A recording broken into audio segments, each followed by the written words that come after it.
Ladies and gentlemen, this episode of the podcast is brought to you by Athletic Greens, the single most comprehensive daily nutritional beverage that I have ever tried.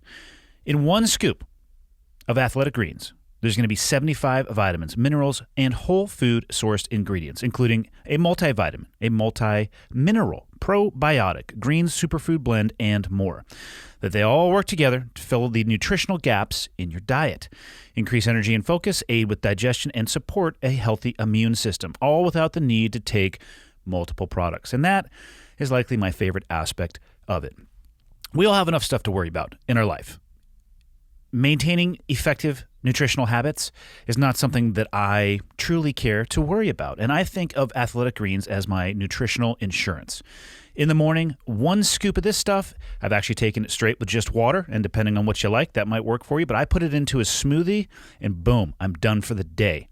Right now, Athletic Greens is doubling down on supporting your immune system during the winter and spring months. They're offering the audience a free 1-year supply of vitamin D and 5 free travel packs with your first purchase if you visit the link in the show notes today. You'll basically never have to buy vitamin D again. So whether you're looking for peak performance or better health, covering your bases with Athletic Greens makes investing in your energy, immunity, and gut health each day incredibly simple, tasty, and efficient. Visit athleticgreens.com/clearedhot and join health experts, athletes, and health-conscious go-getters around the world who make a daily commitment to their health every day. Again, athleticgreens.com/clearedhot. Get your free 1-year supply of vitamin D and 5 free travel packs today. This episode is also brought to you by Acre Gold, which is a new sponsor for me. And if you're interested in investing specifically in gold, then pay attention. The price of gold has been all over the place. Now there's a way that you can get gold or buy gold through a company called Acre. Acre lets you subscribe to gold bars for as little as $30 a month. You pay each month, and once your gold stash reaches the price of their gold bars, they discreetly ship you Acre Gold to your house. And just recently, Acre has introduced a new $100 a month subscription to a 5-gram gold bar. Acre lets you invest in physical gold without coming out of pocket all at once. Acre keeps you updated on your gold stash every month, and it ships once you reach the price threshold. Taking physical delivery of your gold means it's safe and sound, and it's in your hands, and Acre ships your gold directly and discreetly to your door. Acre designs their gold in California and sources their gold from one of the largest mints in Switzerland. Acre provides industry-first packaging that looks and feels more expensive than other gold alternatives. But the big takeaway here is that you don't have to come out of pocket all at once to acquire meaningful gold over time. Visit getacregold.com/clearedhot and start investing in physical gold today. Make sure you go to this URL because Acre is giving away a gold bar. To qualify for the giveaway, tweet or post why you should be the recipient and mention at @get_Acre. Again, that's getacregold.com/clearedhot. This episode is also brought to you by Magic Spoon, the sponsor that I think I receive the most questions and feedback about. This has been a true game changer for me in my own nutritional strategy because I love cereal. I loved it growing up, but as I get older, I cannot mess around with what's in traditional cereal. I'm trying to cut down on carbs and sugar and unhealthy food, but I still like to snack. And I'm telling you, I'm not joking. The amount of feedback that I get when it comes to how much people love this product is unbelievable. Why is it so awesome? Well, 0 sugar, 11 grams of protein, and only 3 net grams of carbs in each serving. 4 lights out flavors, cocoa, fruity, frosted, and blueberry. It tastes amazing, and that's the feedback I get from people. They say, thank you. This stuff is too good to be true. Keto-friendly, gluten-free, grain-free, soy-free, low-carb, and GMO-free. Go to magicspoon.com/clearedhot to grab a variety pack and try it today. And be sure to use the promo code ClearedHot, all one word, all uppercase, at checkout to save $5 off your order. Magic Spoon is so confident in their product, it's backed with a 100% happiness guarantee. So if you don't like it for any reason, they'll refund your money. No questions asked. magicspoon.com/clearedhot and use the promo code ClearedHot to save $5 off. Last but not least, this episode is brought to you by Helix Sleep. And man, you want to talk about a difference in my recovery game. Politics, pandemic, love life, fill in the blank. Maybe you're on the road all the time, traveling. There's so many reasons why sleep can be interrupted or just not as quality as you can make it. And don't let your mattress be the reason for that. If you're in the market for a new mattress, Helix Sleep has a quiz that takes just 2 minutes to complete, and it's going to match your body type and sleep preference to the perfect mattress for you, because everybody's unique, and Helix knows that. They have several different mattress models to choose from. soft, medium, and firm. Mattress is great for cooling you down if you sleep hot, and even a Helix Plus mattress for plus-size folks. My daughter and I sat down, took this quiz, and we both came out with different mattresses. She actually wanted to take the quiz because she liked the mattress I had so much, so I got her one for her room.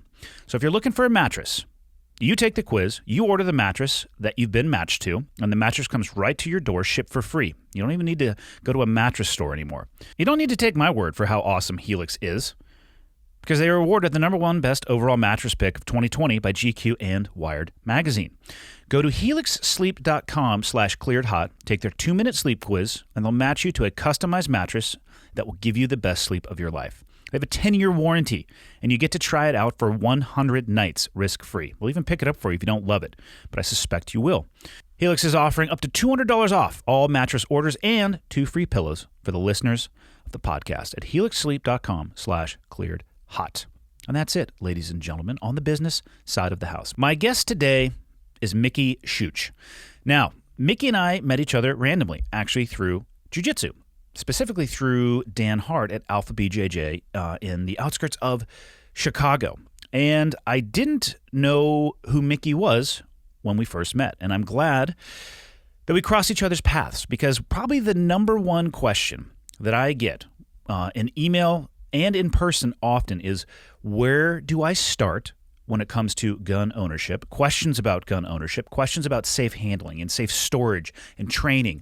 And the internet is such a vast array of information. How do I separate the wheat from the chaff? Mickey is the perfect guest to discuss all of these things. For one, he owns a company called Carry Trainer, which provides real solutions for real problems. It's a landing page for information and resources. It's a holistic approach to self-defense and firearm training.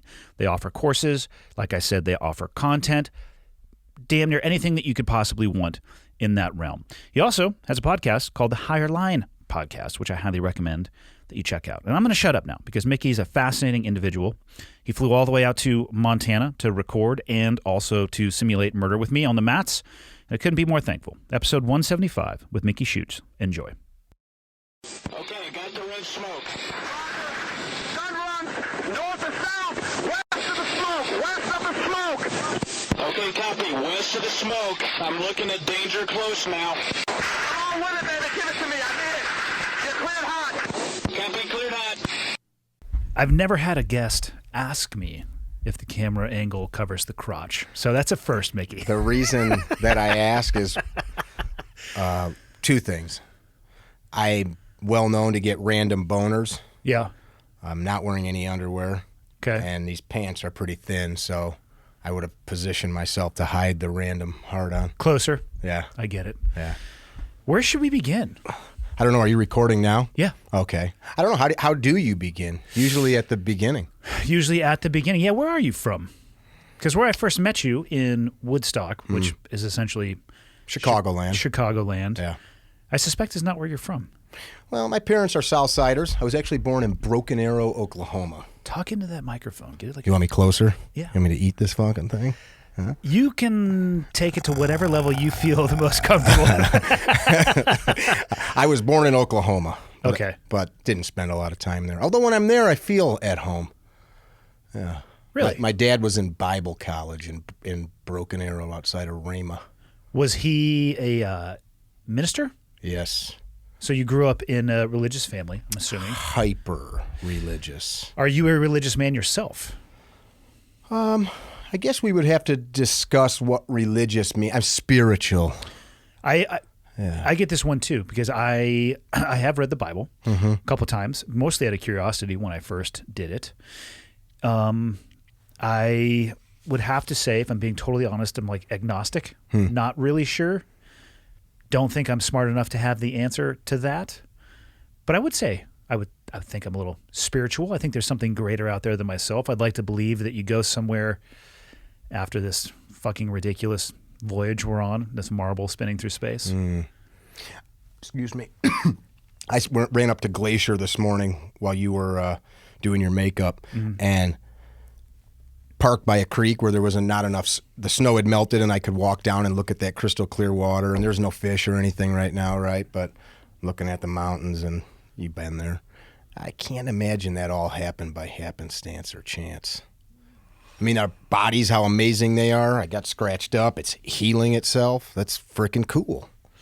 Yeah, man, I'm just not smart enough to land on almost every topic. Like, definitively, this is how it happened. Mm-hmm. But I also can't imagine growing up in a hyper-religious family, to use your description. We did church. There were prayer meetings before school. Daily. Often, yeah. Church midweek, church on Sunday. Yeah, I mean, as into it as you could be, to a point that it's damaging to a young person's brain, because you don't know, you just assume as a child this is the world, so your worldview is tainted. And my parents, if they listen to this, whatever, they did what they thought was right, but they've heard me say, I'll say it to your face, Mom, people do things for different reasons. Yeah. So I can't speak for them, but what it does for a child is many religions are based on fear. People listening to this might get pissed because they have deep-held religious beliefs. I don't care what you believe. But if you take a young person whose brain develops into, like for us, 18, 19, 20 years old, our brain's still mapping, you do that to a kid and you attach a bunch of fear, like you jerk off, you're a sinner. You look at that girl's boobs, you're a sinner. You have all of these things that are natural emotions and natural feelings and desires. I mean, fucking Rams up on the hill here got big balls and they use them. That's the same as us. Get what I'm saying? Yeah. Why do you think it is? And again, I don't have much experience or knowledge in religion at all, but why do you think it is structured like that? Fear-based, or perhaps even someone would describe it as punishment-based? Well, I think all of us, you said it a minute ago, we want to think that when all of this is done, there's something there. I've met people that dogs don't go to heaven. That person gets a dog, that dog dies. All of a sudden, they believe that dogs go to heaven. You know what I mean? Yeah. So I'm going to see him again one of these days. It's scary. You go to a funeral, we've all been there. You look at a loved one which is a weird thing in America. Dude, I was going to ask you your thoughts on open casket funerals. I am not a fan. I mean, I've carried 100 caskets. My dad was a minister, big family, and now my dad actually worked for a funeral home for a while. Not only do we do open caskets, we pump the body full of chemicals so it doesn't decompose. We seal that casket with a nice rubber gasket, then put it in a concrete vault. What the fuck is that? What are you talking about? I'm going to need an explanation on every step that's of the way. Standard burial practices. So you get embalmed. Sweet, because I'm sure everybody listening is like, oh yeah, I knew all about that. I don't know too much about it, but Google it. So standard burial practices, you're embalmed. So you were involved in this process? Definitely not.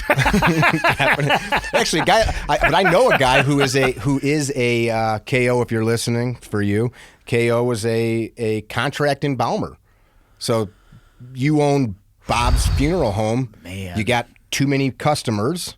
You can't get to them. KO shows up, does the deed, has the person prepared for the viewing.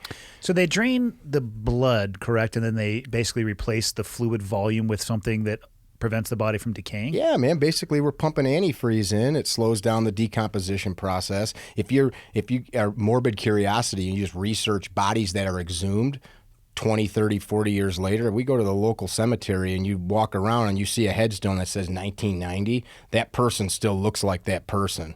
Seriously. That's creepy. That is creepy. Yeah. How do you think they get it in the body? The fluid? Do they just jugular? Yeah, through the carotid and jugular. Yeah, and it's a pump. It's just like the machine works just like the heart, except it's outside, so it draws, pumps it out, pulls the fluid out, pumps a new fluid in, and away you go. And that also helps build the tissue back up because we dehydrate it. We're mostly water. I don't know tons about this. It's just my father was. You know a hell of a lot more than me, and now I'm fascinated. So if I'm not cremated, I found a place in Tennessee that does these natural burials. It's like a beautiful deciduous forest. You buy a plot.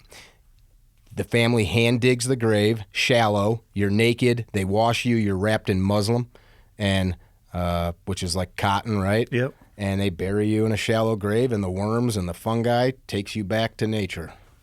I'm going to guess that process doesn't take very long, as opposed to the 20, 30 year. 40, 50, 100 year. These vaults are sealed. The concrete vaults that we bury people in are sealed concrete boxes. It's a foundation underground. So when I came here, I thought we were going to talk about guns, which I'm cool. And I thought we were going to talk about... Yeah, we were going to, but then you started talking about burial shit, which I don't know anything about. Hold on, I need some of my latte that you bought me. We can talk about the gun stuff a little bit later on, because I don't know anybody who's been involved in the process that you're talking about. Yeah. So it goes embalming, then you said they put a rubber gasket around it, and then... the coffin itself, most caskets, even a cheap casket, is steel. Right? Even a cheap casket is steel. It's got the garbage inside to make it look like a nice, creepy bed.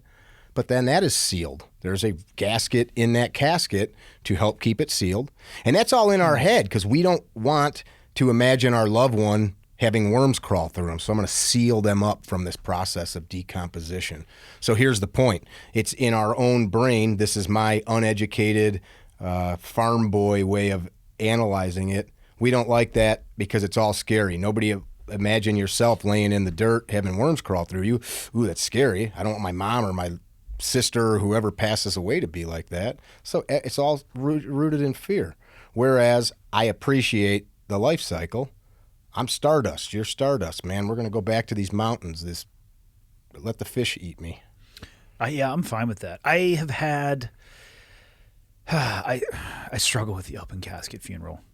Is it, did something happen when you were a kid? Like, did you see grandpa or something? No, it's that you remember the person, right? Yeah. You know what they look like. Now your last memory.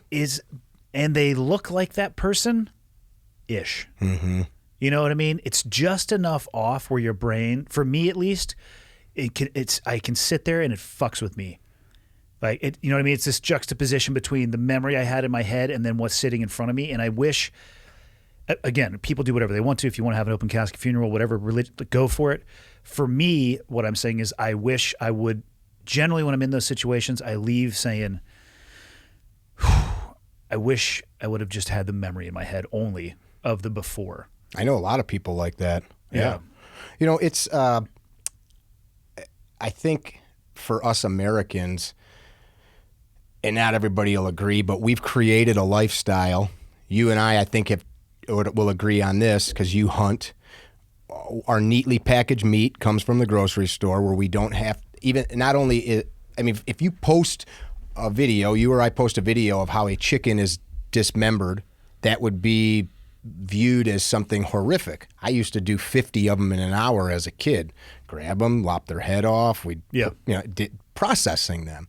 And everything in our life is from a medical emergency to you get somebody with a mental illness, you call 911. You don't deal with any real problems in life in America for the most part. We've created like stopgaps to insulate us from everything and even death.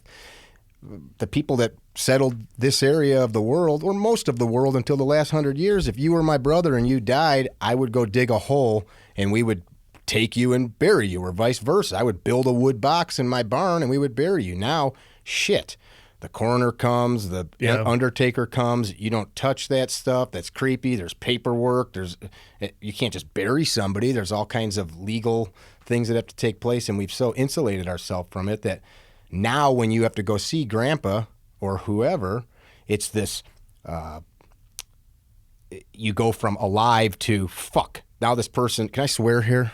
Yeah, it's just the internet, man. Okay. You have a podcast too. You know damn well you But can I didn't know. swear. But I didn't know your rules. My rules are awesome. You can do whatever you want to. Okay, I'm gonna take these fucking pants off. Go ahead. Like I said, the camera angle does not capture the crotch. Yeah, I got you. We go from this. It's like it's jarring. Yeah. Like they're alive to now shit. Now there they are with their eyes sunken in. Whereas perhaps I'm assuming, but perhaps that process were kind of like the process of hunting. I'm not comparing burying a loved one to hunting, but it's this whole process of. It's not just walking into a room and seeing a live deer slaughtered. It's the process of going through the work to find it, and then you do have that moment where, shit, I took this living creature's life, but I appreciate it, and I understand it's going to feed me, my family, etc. That process of seeing a loved one die and then having to go through final disposition of their mortal remains, Yeah. maybe that would cause a different viewpoint. I don't know. This is what happens when you smoke weed, and I don't even smoke weed, but you just think too much. And No, Jack Carr, we were talking about it at lunch. He was here a few weeks ago, and he made the point that, for maybe only in humans' recent history have we been able to dial 911. Right. And have people come to our rescue. So I think it would probably change people's perspective if they were more intimately involved in that process. And then I also have to realize most people haven't been around dead people. yeah, So I don't know. I don't know how the hell we got on this. Oh, yeah, we were talking about the fact that you've religious stuff. religious stuff. So how many brothers and sisters do you have? My parents made 11 children. They made them all. I've got 4 sisters. 2 of them, if they watch this, are much older than me. They're not really, but I always say that to them. Where do you fall in the rank spectrum? I'm of the 3rd oldest, and then I have 6 little brothers. Yeah, all good men. That's a full house. Laura, Karen, Mickey, Wendy, Tom, John, David, Mary, Joe, Steve, Daniel. That's it. Do you have any month of the year where you're not making happy birthday calls or sending out birthday cards? Yeah, there's some of those. It's interesting, as we've gotten older, because now we're all like, the youngest one's like pushing 25, 30, somewhere in there. You get busy, you get life takes over and stuff, but we were all pretty tight. I mean, the way we were raised, again, if my parents see this, I'm sorry, you did it, not me. You learned to support each other because you constantly were bombarded by what is just crazy shit. And if any of your viewers are, yeah, and then you don't have any. There's no tools with which to analyze it. What is this information? I feel this certain way, but you don't have any other tools to sort it out, because everybody in the circle is all fucked up like you are. Yeah, it's the lens you view the world through. Right, exactly. That's a better way to say it. Did that cause issues for you later in life or after you flew the coop? And I'm assuming you went somewhere other than Oklahoma for school at some point? My school was Hard Knocks. I started my first business when I was about 18. I've got some college education. I'm an EMT, and I've done some stuff like that. But I stayed local for the most part. I traveled a lot. I suffered from tons of anxiety, man, from that. And I'm very vocal about this. It's part of the reason I created Carry Trainer. A brother of mine, who I've told you about, the skydiver, does all kinds of speed wing flying and stuff. When we were young men, we had chronic anxiety, and to us, there was something wrong with us. And we didn't realize that the lens that we viewed the world in made our body full of cortisol and dump adrenaline all the time, because there was all kinds of things that led up to that. But then as an adult, you're like, all right, well, I'm 20 years ago coming here to talk to you and having cameras, I'd be 140 beats a minute sitting here. Really? Not that I'm nervous, but my body would be like, okay, something, now all of a sudden. Yeah. So now I work with people doing what we do through Carry Trainer. And what I was starting to say, my brother and I, we thought, man, we called it Adventure Camp 2000. It was just us spitballing as young men. This was in the 90s. We're like, we'll call it Adventure Camp 2000. It's a solid name for the 90s. Yeah. The name was not real, but if Tom listens to this, he'll laugh. But the concept was, so I slackline. My brother one day comes home from this rock climbing adventure. He's like, check this out. Shit's hard. Yeah, he strings up a web in the front yard. This is just 3/4 climbing webbing. And I'm like, what do you do with it? And he's like, walk on it. And I'm like, what? So we started doing things that didn't scare us because we're a few feet off the ground, but we realized that doing things that did cause fear. For him, it was jumping off of a tower. For him, it was doing things like that. For me, it was standing in front of a room of politicians and trying to get them to see my way of thinking. Oh, they're probably going to make fun of me. I'm just a dirtbag kid from nowhere. And in that, we realized that we broke the back of the anxiety that was chronically bred into our brain, or formed in our brain, maybe is a better way to look at it. How long did it take you to break through that cycle? Oh, man, probably into my early 30s. So I'm 43 now. Holy cow, man. That's a long time to suffer from that. Yeah. And a lot of times, once you know, okay, this is a physiological thing happening in my body. I'm not really scared that I'm having a heart attack. I understand that adrenaline's in my system. Would you feel like you were having a heart attack? Sure. I mean, I could be sitting like in a movie theater and all of a sudden get an adrenaline dump because something, I don't even know what, caused internal reaction. I get an adrenaline dump and be like, I got to the point where I could put my finger on my pulse and I knew, okay, that's 150, because I'd count my pulse so much. So I knew what the feedback was in my finger. Yeah. It became neurotic. So I was like, I got to stop doing that. And then I figured out, because it was like, well, is this happening now? Why is it happening? And I started to try to figure out what in the environment's causing it. And I finally realized, for me, it's not the environment, it's how I'm viewing the environment. And so it became, for me, exploration of the problem I found talking to psychiatrists, psychologists, which I never medicated myself. People are often, doing like different types of drugs, like antidepressants, anti-anxiety drugs. To me, that was, I want to rewire myself. I don't want to just be drunk. Did they offer those as a solution when you were talking to the professionals? I really never. I talked to a few people. It wasn't like I don't want anybody to get the wrong impression. I wasn't sucking my thumb, at night to fall asleep. But, maybe I was sometimes not sucking my thumb to be. I mean, there's nights I wouldn't sleep the whole night because of anxiety, and it wasn't worrying, about bills or something. It was just this. Your brain gets wired in a pattern. I can explain this to people as clear as day. My body thought I needed to fight or run away. So it was constant fight or flight responses. And not to sound like a hard ass, for me, it would be anger. Like, fuck you, whatever's causing this. I want to flip tables over and hurt people because people hurt me. And that was, as a small boy, that shit gets wired into you. Answer to your question, yeah, sure, that stuff was offered. And you can walk in any doctor and say, here's my symptoms. Okay, yeah. That's a anxiety disorder. Here's diazepam or something like that to help you go to sleep at night or to relax. So for me, it became a journey of, I understand that my brain is wired this way, but I understand through science and looking at the symptoms, this is why it's happening. I tell a story to students. So like your background, you had things happen to you, I'm assuming, that would cause adrenaline dumps. Yeah. Like where literally you could die. And then you probably got to the point where it was like, this doesn't cause the same level of adrenaline dump because your body's used to it. Skydiving is a good example of that. There you go. Firefighters, or you talk to like a new cop, the first time they get a call, I got to go to a scene. Yeah. Or paramedics, and I don't want to fumble the things and not do the right things. I had a political engagement, so I was a vice chair of a political party, and the reason that came about was just for gun rights. So anybody listening, that's another story. But I needed to introduce my buddy Andy at this convention or this meeting, and there's maybe 500 people, and got a nice fitted suit on. I know all these people. I helped put the event together.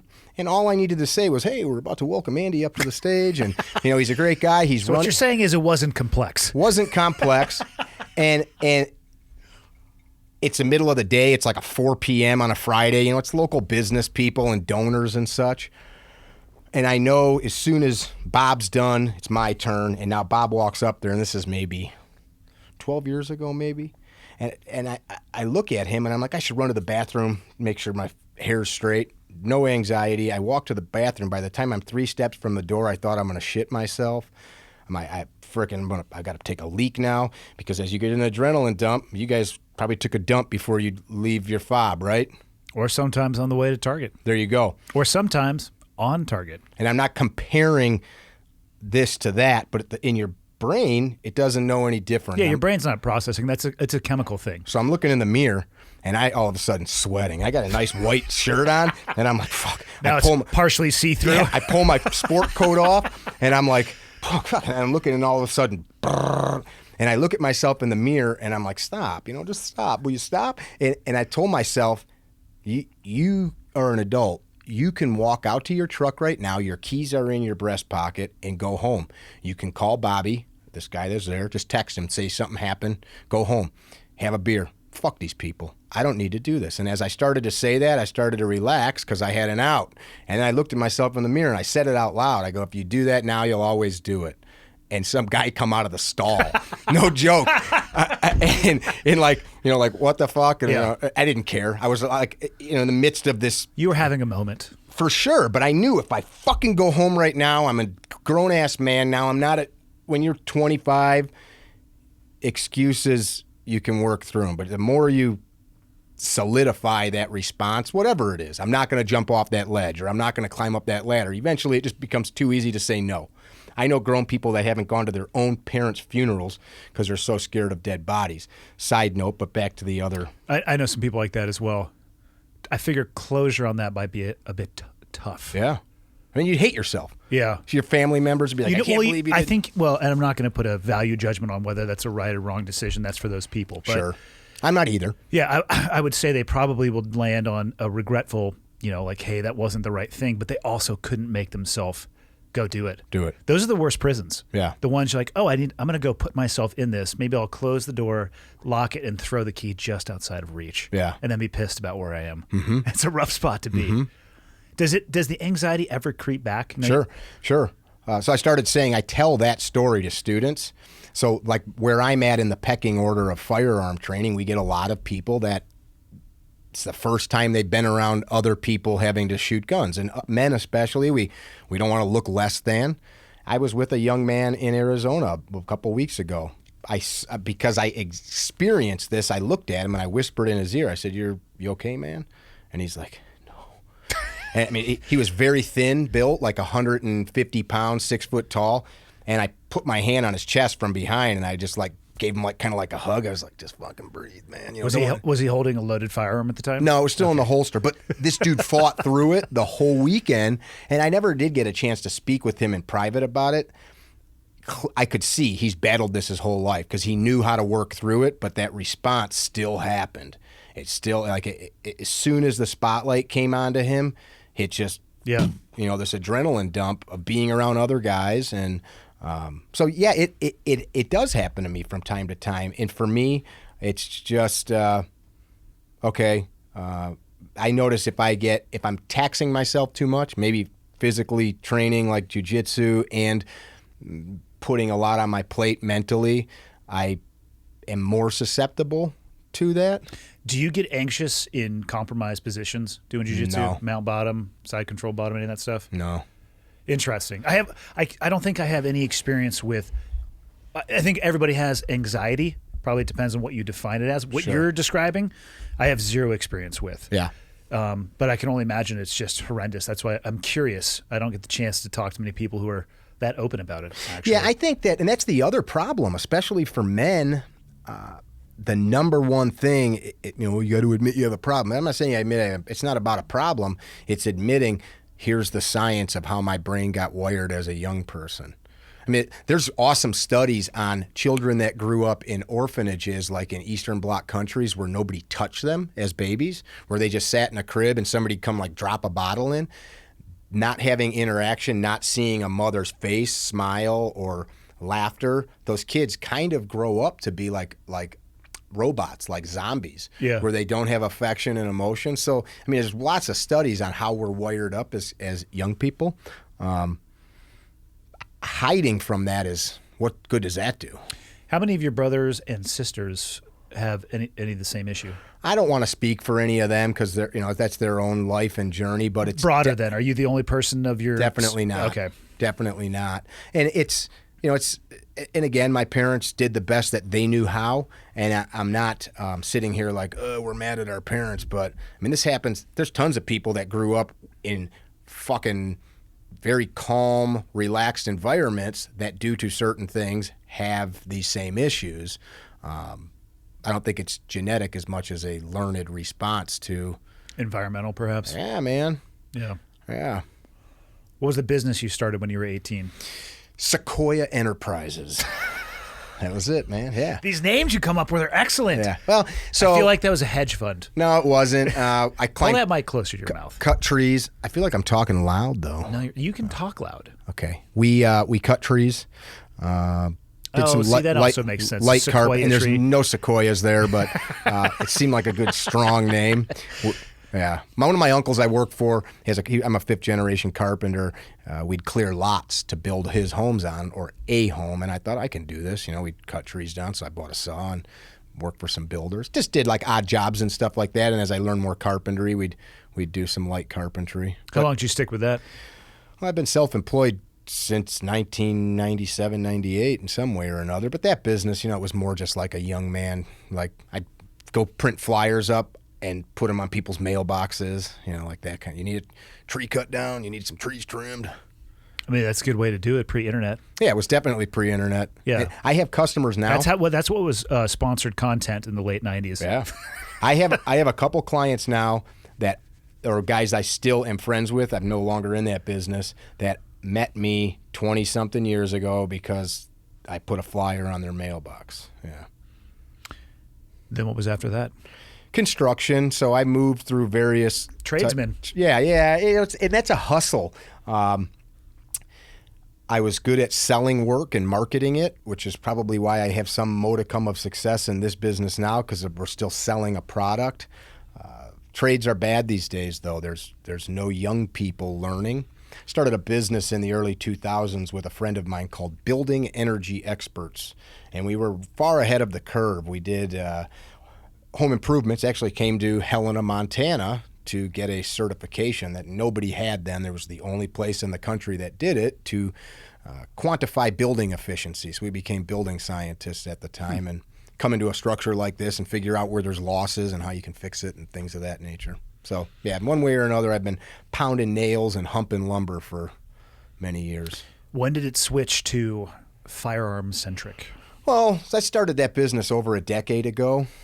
Our state of Illinois was the last state in the nation to have concealed carry laws of any kind. Was it really? We were the 50th and last state to have one. So Hawaii, California.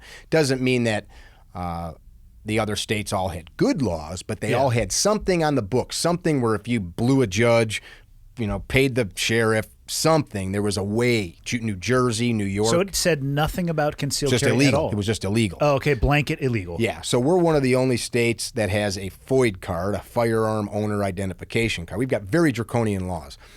People from other states don't understand this. Massachusetts, Jersey, New York, states like that have these types of idiotic licensing schemes. And I must predicate all of this on the fact that as a young man, we had several people, victims of murder, that we could talk about if you want to. But it was always in my head, like, how can I not? I had young kids. Do you mean in proximity to your social circle? Correct. People that we knew. In Oklahoma? I grew up in Illinois. Okay. Yeah, I grew up in Illinois. So my parents took us back there when I was a baby. But we could not carry guns. But it touched you at an early age, the expression of violence, murder, loss of somebody that you knew. Inextricably, it touched me. I, to this day, can hear my mom on the phone telling me what happened to this person, and it's brutal violence. A 16-year-old girl raped and murdered, stabbed dozens of times by a neighbor, and then he lit the fucking house on fire with her in it. Probably tried to hide the evidence. And her baby nephew that she was babysitting, the neighbors saw the smoke, were able to get the boy out. Her diaphragm had been punctured so many times she couldn't scream. She barricaded herself in the bathroom, and a gun doesn't fix that, of course. Yeah. A gun could have been a tool to fix it, so I'm not so ignorant to just think everybody needs guns, but it wasn't even, in that situation, she was at home, so concealed carry wasn't it. One of my brothers, that's probably 9 years ago now, was dating a girl. Actually, Obama himself gave her the Roberto Clemente Award to send her to school. She's a young kid from the west side of Chicago. Fucking scumbag tweaker shot her in the head like her first day coming home from school. Like, just random act of violence. Again, a gun wouldn't have fixed that. Awareness and proper street smarts, that completely changed my brother's life forever. So it became very aggravating to me that here we pay some of the highest property taxes in the country. We've got one of the most corrupt governments. Our state government, we've sent more people to prison, I think, than any other state. We had multiple governors in jail at the same time. No joke. Governor That's a shitty stat. George Ryan and what the fuck was his name? He was out here in Colorado. I can't even think of it right now. He was friends with Trump. Trump just pardoned him. He was on the show with Trump. Rod Blagojevich. So I began getting involved in local lobbying efforts. How do we do this? And it was like me and you get together and we sit and have coffee and say, how the fuck do we do this? I don't know. I'm a carpenter. I don't know. I'm a soldier. And I'm a sailor, actually. Sorry, I don't want to put that. You could be both. Okay. Well, you probably couldn't be both in the same person. Okay. But in this story you're telling, All right. you could choose. But we sat down and we figured out, okay, like this lady over here, Valinda Rowe was her name, has got a good thing going. Let's go down and talk to Valinda. And Valinda had started an organization called Illinois Carry. And Valinda hooked up with another organization, ISRA, Illinois State Rifle Association, which is one of the oldest such organizations in the whole country. And these people got really motivated. So they created an event called iGold, Illinois Gun Owner Lobby Day, all these acronyms, right? It was the largest Second Amendment type event in the country for years. I'm not saying like an NRA convention. This was a lobbying effort where people from across the state would come to our capital and have a cohesive effort, not just march and scream. We'd say, Andy, you're going to go see your reps. Here they are. We'd have a printed list. Here's the senator. And we'd have a succinct message. Today we are going to talk to them about A, B, and C. Yep. A targeted approach. Yeah. And eventually, through the effort of thousands of Illinoisans, we used the judicial process. 2 cases, Mary Shepard versus Lisa Madigan. Mary Shepard was is an elderly gal from central Illinois. Some scumbag comes into her church. Her and her girlfriend are there doing some church activities alone. Beats the shit out of both of them, like breaks their faces open, breaks jaws, knocks teeth out to rob 2 little old ladies in a little farm community church. She sued the state because she wasn't allowed to have a gun. And then another guy named Otis McDonald, and that case made its way all the way to the U.S. Supreme Court, which changed gun laws across the country. McDonald versus the city of Chicago. This guy's a good old dude, get robbed all the time in the south side of the city where he lives. So he's like, screw this. So Illinois State Rifle Association, NRA is good at taking credit for things that they didn't do. But among other things. Yeah. But in defense of NRA, what a lot of people don't get is they don't have the bandwidth or the manpower to go do this legwork.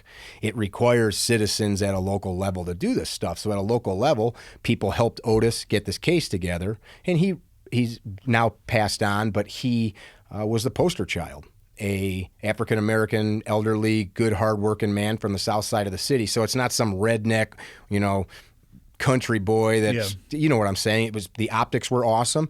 It was a true story. He was awesome. It went to the U.S. Supreme Court. It won. He won, and it became this national level case. So he sued the city because of the fact he wasn't allowed to arm completely himself. Illegal to own a pistol inside the city limits of Chicago. I mean, we have draconian laws in Illinois. Now they're much better, but you couldn't even possess a pistol inside the city limits. Chicago is an interesting study when it comes to firearms and violence. One of the most violent places in the world. And, you said that the firearm laws are better. And honestly, man, this is a timely conversation because of what happened in Boulder, which just sounds like a fuck show, as it always is when there's a shooting like that.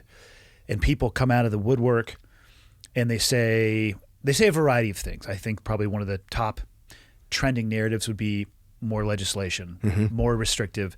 Get rid of fill in the blank, usually an assault rifle. And it amazes me how many people think an AR platform means an assault rifle platform. There's a very large divergence in understanding. Right. Easy to repeat, but it also, we're not talking about the same thing, but the gun laws in Chicago and Illinois right now, I'm assuming they're relatively tight. Like Montana, I'm not going to say they're wide open. We're like the middle of the road. However, they do exist, but yet Chicago, I mean, fuck, man. You'll read some of the, on the news outlets, end of the weekend, 30 people. 30 people, 50, 60, 70 shootings. The laws are in place to protect against that. The problem is that people don't give a shit about the laws if you are in that environment. And let's be clear, all of that is gang-related crime. It's not like me and you, like, let's have a duel. This is... That would be sweet, though. It would be. I love you. 10 paces. No, that's why I said I think it's timely. It concerns me when people think that a written document is somehow going to stop that. Yeah. I've talked with a lot of law enforcement here in the Valley because I'm curious, how do the guns make their way to Chicago? Because you know these people... Well, I assume that these people are not going to gun stores. They're not filling out the background paperwork that's required. I don't know if there's a waiting period in Illinois. Is there? There is 72 hours. 72 hours in Montana. It's same day. Cali is, I think, it was 10 days when I left. Who knows where it's at? So for people listening who don't know much about it, it varies drastically per state. Yeah. But talking to the guys here, oftentimes weapons are sought out in petty theft. Yeah.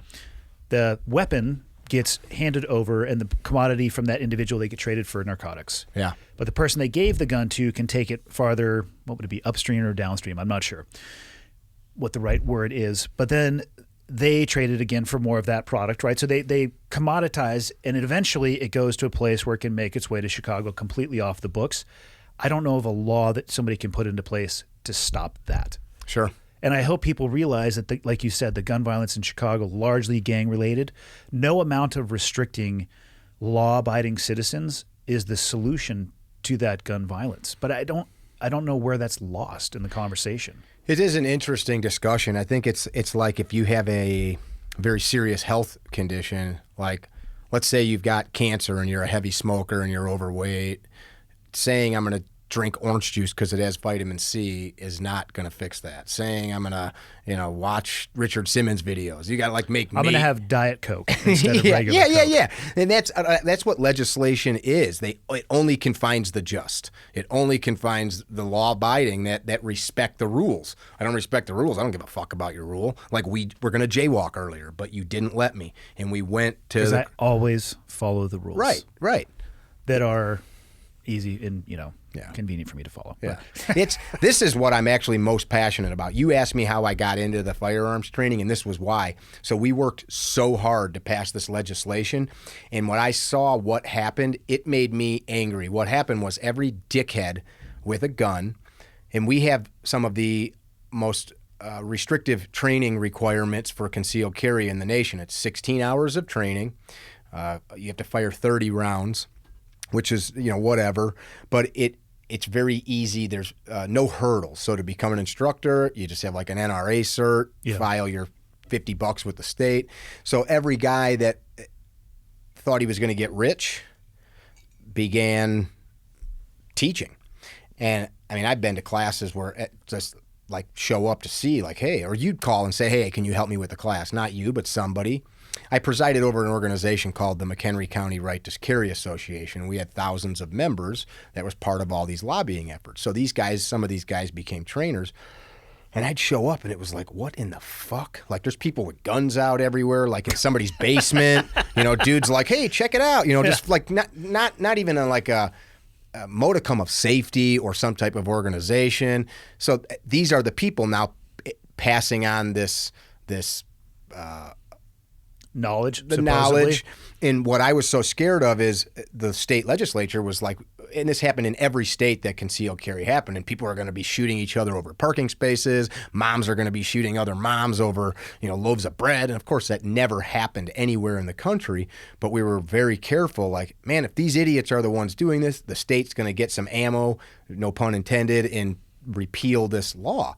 And so I jumped into the mix, and I've had many great friends and mentors that have passed information on to me. I think we have something to add to the conversation, but that's what kind of got me into that. But the legislation stuff is what I'm passionate about.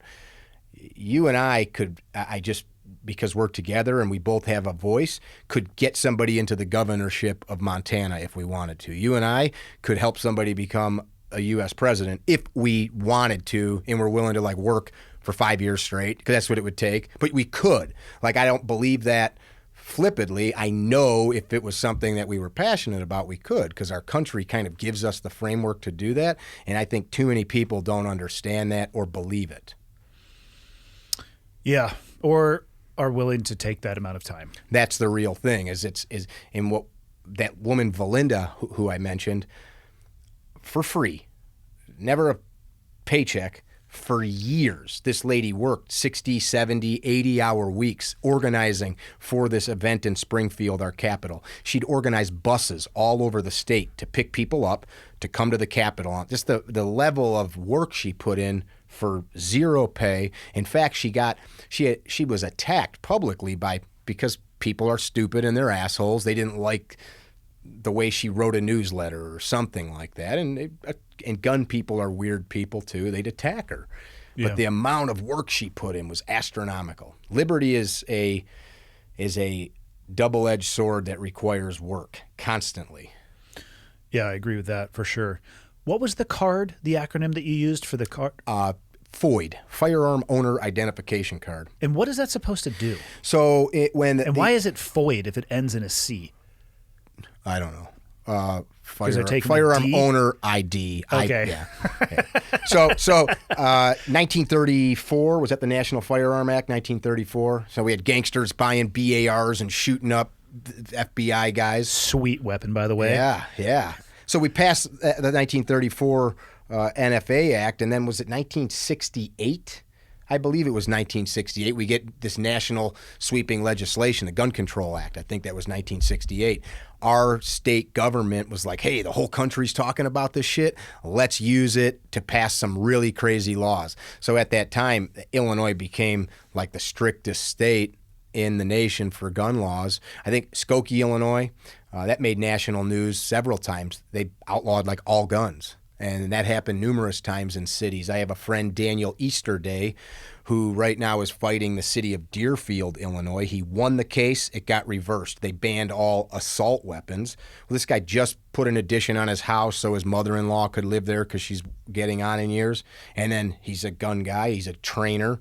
Now all of a sudden, a bunch of stuff that he owns makes him a literal criminal in the community. So he said, fuck it, and hired a lawyer, sued the city, won in federal court, and now some other judge just reversed it. So now he's right back at that fight again.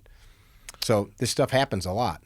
But so that card, though, what was the intended purpose of that? Is additional registration? It's an additional licensing scheme. Literally, it's a huge taxable income for the state too. So you want to own a gun, they do a background check, which is an addition to the 4473 that the FBI does. So that also happened later on, and was that 80 something that started the 4473? Doesn't matter. It's just an additional layer. So you're talking about the 72-hour rule. Right now, so let's just say I own 10 guns, and I've got one on me now that I legally own. I own 10 guns. I go to buy a new one. I go to the gun store. I can't pick that gun up for 3 days, even though I have 10 at home. Mm-hmm. I have 10. I could have 10 ARs with 100-round mags in all of them, but I can't go buy a single-shot 22 and pick it up today. I mean, that's just like, come on, guys. Like, you trust me with these. We, the people, trust me, but I can't do that. Well, right now, because of COVID, our state police, who manages this whole process of doing these superfluous background checks, because they're superfluous to what's already done when you fill out that whole paper when you purchase a gun. So if you don't know how that process works, you go to a gun store, you fill out everything, who you are, where you live, where you were born. Have you ever, and you sign an affidavit that you're saying I'm none of these things and I'm all these things, and if I'm lying, I'm a felon and you can come arrest me and take all my shit. My favorite question is, are you currently on the run from the law? I don't think so. I'm almost every time, if the person in front of me like, hey, just out of curiosity, has anybody ever checked yes on this? Right. And the guy actually said, I've had one guy say yes, but he's like, it was a mistake. Oh, okay. Yeah, that's funny. That's funny. But in Illinois right now, I've waited 12 days, 2 weeks for a firearm, only because the state hasn't been able to process this paperwork. And do people slip through the cracks? Fuck yeah. I mean, there are people, this kid in Colorado. Yeah. Side note, I don't understand why, but this universe has connected me in weird ways to lots of bad shit. That kid went to high school with my nephew, who I was just visiting with last week. Really? Their family owns several restaurants over there that I was supposed to eat at before this happened last week. Oh, that's right. You were just in Colorado. I was just right there in Arvada. I was just in front of that grocery store. I mean, the kid lived in the same neighborhood as my family. And so these laws are meant to catch that, except that people get pissed when I say this. You know whose fault that is? His fucking family. How about say, kid, there's something going on with you. I mean, my dad would have fucking, if I was exhibiting that type of behavior, threw me through a wall. I'm not suggesting to commit violence against children, but my dad would have. But. Yeah, and it's easier, I think, to vilify the tool than it is the individual. Yeah. And it's an easier and less intellectually difficult conversation to say, look at what was in his hands, as opposed to putting in that time and figuring out what in the fuck happened that drives somebody to that place. I mean, I spent 17 years in a community where, I mean, the end state of the job was often the decision as to whether or not to take a human life. Steeped in that type of thought process, in practiced violence, in training scenarios that were hyper-realistic, in real-life scenarios that were obviously hyper-realistic. Never once have I thought, the solution is going and taking a gun and shooting innocent people at a fucking grocery store. Just was saying this to my bro. And I always would go listen to like Scorpion and cry in the dark if I felt bad. Well, I had access to all the same tools, and and the scarier ones that look the same, that have the fully auto selector, which is again stupid. Well, and people always they want to argue with me about this. I'm not saying people shouldn't be able to own full auto. I'm just saying for precision shooting, it's not great. And then recently, somebody emailed me, "Man, you're such an idiot. Look how good it worked at the Las Vegas shooting." I'm like, "You're a fucking moron." The individual had an elevated shooting position. I was about to say, he was in an elevated position. He was shooting at a crowd that was fenced in, and he was plunging rounds in. He wasn't precisely – he was doing exactly what an area weapon does, which is deliver a high rate of fire on a mass area. And, yeah, a lot of people got hit by that, but he also missed quite a bit too. Yeah. It's like these there's arguments – there's another arguments, event. though, they come in at like – they're like, I agree with you 99%, but you're an idiot because I'm just like, dude, you don't even know what the fuck you're talking about. Bump stocks were there too. That event, I got a phone call during that event from one of my students from Las Vegas that was working there. This has happened to me twice during a mass shooting. What do I do? Well, first of all, there's nothing I can tell you sitting on my couch. You go hide or run away, like that. But the concept that we Americans think we can somehow make. Look, let me go back.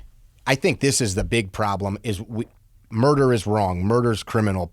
Young men, we can't legislate them to be happy. That's a familial problem. That's a community problem. You need or a legit chemical imbalance. Perhaps they might come out of the box broken. So what I was saying by family problem is mom and dad need to recognize, or brother or sister, hey man, Timmy needs some psychiatric treatment or some help. We can't legislate that. So now the police that are not medical professionals have to go discern that this person's in a compromised mental state. We have to decide collectively like what liberty looks like. And if it means that we just keep subjugating our rights, one of the most misquoted founding fathers quotes was the quote about giving up liberty for safety. If you read what that actually meant, and it had nothing to do with what people phrase it to mean, but they can Google that on your own and do the research. That was a letter to somebody, literally talking about that we need to pay for safety, like we have to pay for it anyway. It's like a fundamental concept. And like, what do we want as Americans? Do we want this safe place, or do we want a place where I have the right to protect myself knowing that it's never going to be safe? How do you, I'm assuming because of the world you live in, how do you respond to people when they want to talk to you about things like Boulder and say, how can you support tools like this in the hands of civilians? What's the justification for it? It can do so much damage. So I put out a message on that, and a couple days after it happened, it's on our Instagram page, it's on YouTube. And you get a lot of like rah-rah, fuck yeah, America. And you get some people that pose a question. One of the men said, hey man, I'm all about the Second Amendment, but I don't think people need weapons of war in their hand. And I think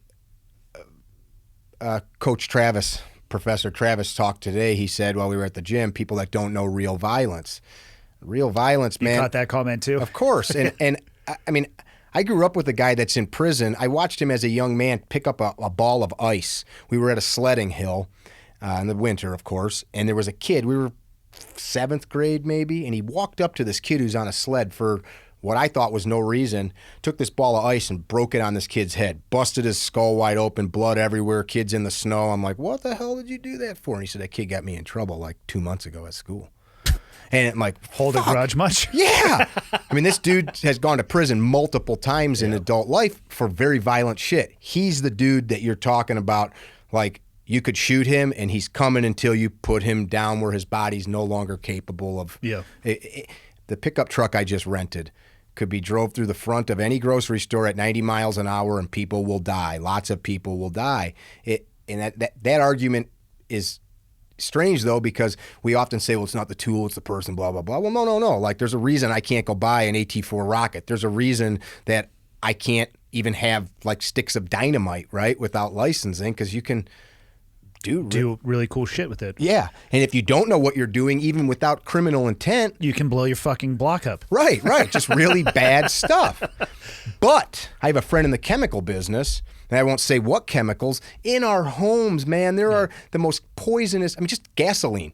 A friend of mine, I just am about to post a picture of me with second-degree burns all over my face from years ago. A friend of mine came home the other day in his garage lit on fire. His Ford truck, you and I both own one. Something tweaked out in the engine, and it almost burned his house down. He lost his dog, and he got badly burned.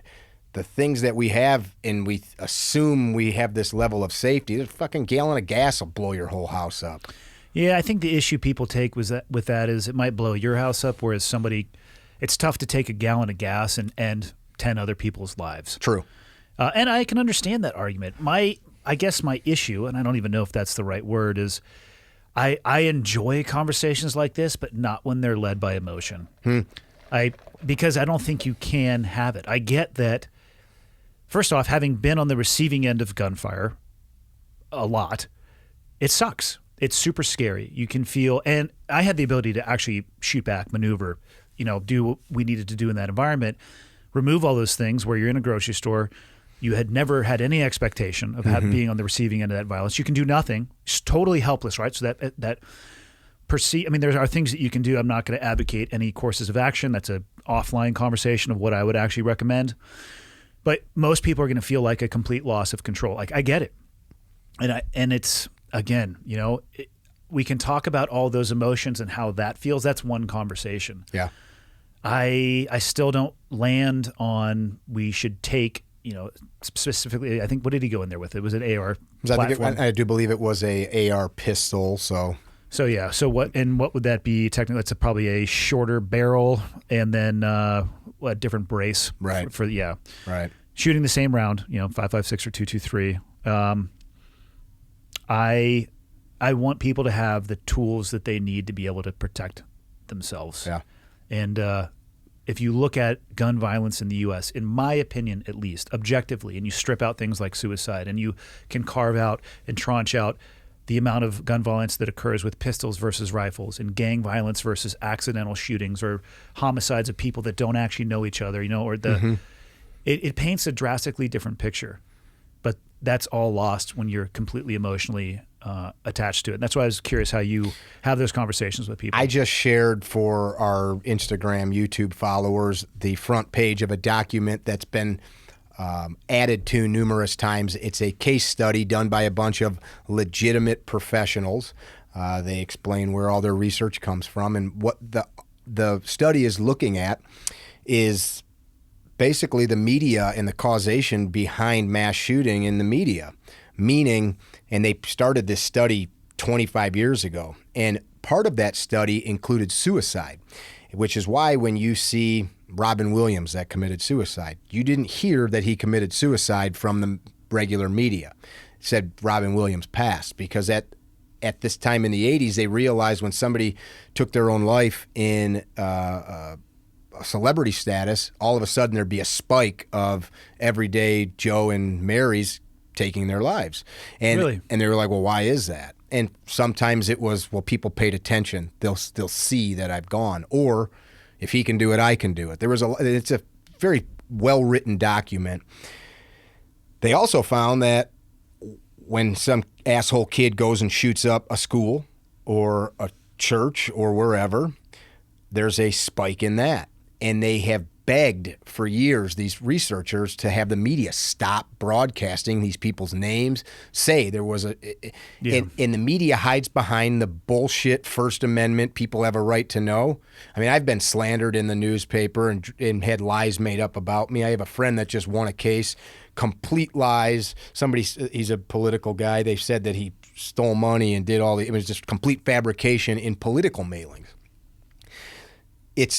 They have threshed it out. When this happens and all of this information is printed, these kids that already are compromised emotionally, it's not making them do it. That's the part people disconnect, but it's maybe the nudge that they need. Shit, that kid, girls didn't pay attention to me, boys bullied me, they're going to know who the fuck I am. And that has happened time and time again. Sadly, most of these are young white males that are not well understood, that are not completely accepted by peers. They're bullied, maybe girls or whoever it is that they're attracted to sexually shun them, and they fucking get back at the world, man. And so we consume that information rabidly. I don't watch the news at all. People say, well, how do you learn about things? What the fuck do I need to learn about what the guy at Fox or the guy at CNN is telling me I need to learn about? I mean, I learn about plenty. I don't need to see 9,000 times the front of a school or a grocery store. Yeah. What's going on with this court case right now from the George Floyd trial, or not the trial of George Floyd, but over his death. Officers, yeah. Yes. Those people will never see a fair day in court. And I'm not suggesting that's the media's fault. That's we the people's problem, because we consume that shit because sadly, we're weak-minded. It's a self-licking ice cream cone. Yeah. Yeah. People complain about it, but they can't put it down. Yeah. I did. I finally, and that actually helped with politics stuff, talking about anxiety just a little bit. I realized I'm involved in these campaigns, so I'm just like consuming Facebook feeds, like reading what the opponent's people are doing. Yes, you have to do some of that, but it gets to the point where your brain, our brains are not made to process at those bandwidths. They're not. And you can't consume that much information and then still be a good husband or be a good son or a good coworker. Or your fucking brain cannot process. You and I went and sat and had lunch. Neither of us played on our phones. It was so weird. Yeah. People, and it's not the phone's fault. I have a very rabid sense of responsibility. If I'm fat and I'm broken, I did that. You didn't do that. I did that. It wasn't McDonald's that made me go eat that shit. It wasn't Coke. I did that. Those fuckers make that shit so easy just to pull up and they hand it to me out the window. If you go into the drive-thru. Yeah. Well, fuck you, man. I don't have a good job. Well, who told you where you got to work? You didn't get raised where where fuck I was raised. Shut your mouth. Yeah. Individual accountability and responsibility is a topic that I come back to often. And I get it. You can't control what happens in your life a lot of the time, but you have 100% control over how you receive it and what you do with it. I 100% agree. You said something a moment ago about emotions in the context of this discussion. And I recently talked to a loved one and female, and what I'm about to say is not derogatory towards females, but women are usually much more emotional in nature, right? Guys, we're more logical, we say, and girls, they just think differently, right? And she was accusing me of being emotional. I said, I'm actually not. I'm just trying to talk to you, but we couldn't communicate. And then as I'm talking and I'm thinking, well, I'm trying to make her see what I'm thinking, but that's how she thinks. So that I can't make her think or see information another way. So some people are emotional. Yeah. I have a family member that when one of the school shootings happened, she was at my house and found out that there was an AK-47 in the basement. She took her family and left. I mean, it was locked up. It was in the gun room. It was not out laying on the sofa. There was a recent mass murder, and the very concept of it caused her to get so emotionalized. Fuck you, you're a piece of shit. You own something like that. Did she express that to you? Pretty much. And it was like, well, whoa. And what was I going to say? Fuck you. It was... Yeah. So I say I appreciate, because for her as a mother, with a young mother at the time, the thought of getting a phone call that her seeing bloody kids in a school, that's the worst thing a parent, a mother especially, can think of. Possibly imagine, Yeah, your kid's murdered in a place they're supposed to be safe. So the emotion, how do you detach from that? Not everybody is cold and calculated like you. Not everybody's a killer. I'm not a killer, nor am I cold and calculated. No, but you are. I'm an emotional man. I believe it. I just eat them and push it down deep, and so it explodes when I'm ready for it too. Is that it? Or are you done? Think about our founders. I love American history. The gentleman from the gym today, the young guy that just graduated with a history degree, Jay? Yeah. I love to talk to him. I love history. I've done a podcast with him. I think he was reading a history book in the parking lot when I showed up. That's awesome. Yeah. But you read like the things that Patrick Henry wrote. I mean, there's nothing but emotion in there. We sit here idly while they're out in the fucking field dying. I mean, that was nothing but emotion, right? Yeah. So emotions are amazing. I just don't think you should allow emotions to drive decision-making process. I think emotions are a beautiful thing. And I agree. And I think that they are one of the things that make humans amazing. Like for one, empathy is such an important ability or emotion. I don't want to say it's a skill, but I actually do think you can learn to be more empathetic. So perhaps there's an essence of it that is a skill. I agree. And moms are better at that than dads. Yeah, but emotions are... Rub some dirt on it. But emotions are amazing. But you know, the dad can say rub the dirt on it, but you can also pick the child up and show... the learned. Yeah.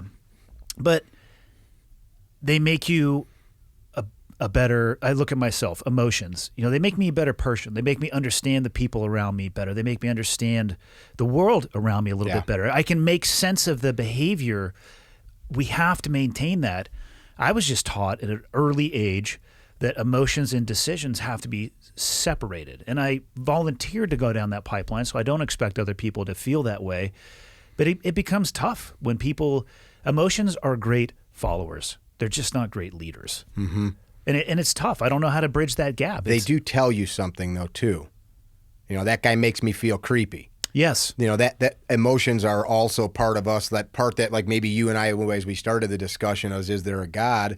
There's stuff burned into the deep recesses of our brain that we don't fully comprehend. Like, and I don't think you have to, but you nailed it. You have to pay attention to it. Yeah. Like if somebody gives you a weird feeling, don't blow that off. Yeah. And I, for whatever reason, it often seems like women are told that they should blow that off. You know, or like, oh, somebody makes an offhanded comment, or somebody, you know, a touch on your shoulder that makes you uncomfortable. Oh, they don't mean anything by that. Like, just blow that off. I'm the exact opposite. Like, pay attention to that. You know, if somebody makes you uncomfortable, then fuck that person. You don't need to go around that person. 100% agree. I told my daughter when she was little, no gentleman will put you in that position. Yeah. I have purposely not gotten on an elevator or gone in a stairwell just because I know if that was my daughter or two young girls or whatever, and I'm dirty, you know, getting in an elevator, they'd probably be like, oh, that guy, even if I do nothing, I'd just be scary, like an old gray-haired, creepy guy standing there with gun bags in an elevator or whatever. So I think about that at like the post office. Yeah. I won't walk 2 feet behind a woman that's by herself. A gentleman will do that. Somebody that's not. If it's a dude, I might give him a flat tire on his sandals. Be like, oh, what? You stepped on my foot somehow while you were walking. No, but I think about that because, again, I think about my daughter, and I'll have these conversations with her. Like, you need to listen to the sixth sense. Those emotions that human beings have, they're amazing. Yeah. I only brought that up because I don't want people to think that we're saying like emotions don't matter. I don't think they could be more important. Yeah. But you don't, that guy makes me creepy. You know, like that's also not a good idea. Yeah. So that's kind of that's I think like a exaggerated explanation of what you're saying where the emotion drives the decision. Or that gun scares me. We should get rid of all of those because I'm scared, as opposed to looking at situations objectively. Right. Both are valid. The fear is valid, but also the objective utilization of the tool. Because again, maybe people don't like to hear this. You know, the same AR-15 pistol, if that's what it was. I know it was a variant of an AR. You put that in the hands of somebody who feels a sense of service and purpose beyond themselves, they could do amazing things with that and protect people with it. And it's the same fucking tool. Yeah.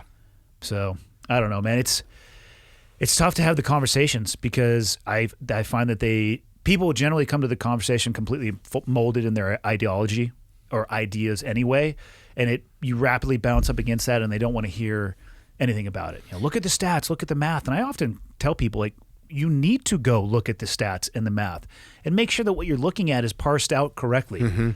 I had this conversation, I've had it with my dad. You know, he was talking about the number of gun-related deaths in the U.S. I'm like, yeah, but Dad, you understand the number. Most of those are suicide. Yeah, I'm like, the number you're quoting, and again, you could call that violence if you want to, and I don't know where I land on this because it's somebody choosing to commit violence against themselves. I don't know if that should be put in the same category as somebody choosing to commit violence against somebody else. The one data point, and I'm part of an organization that works it's called QPR.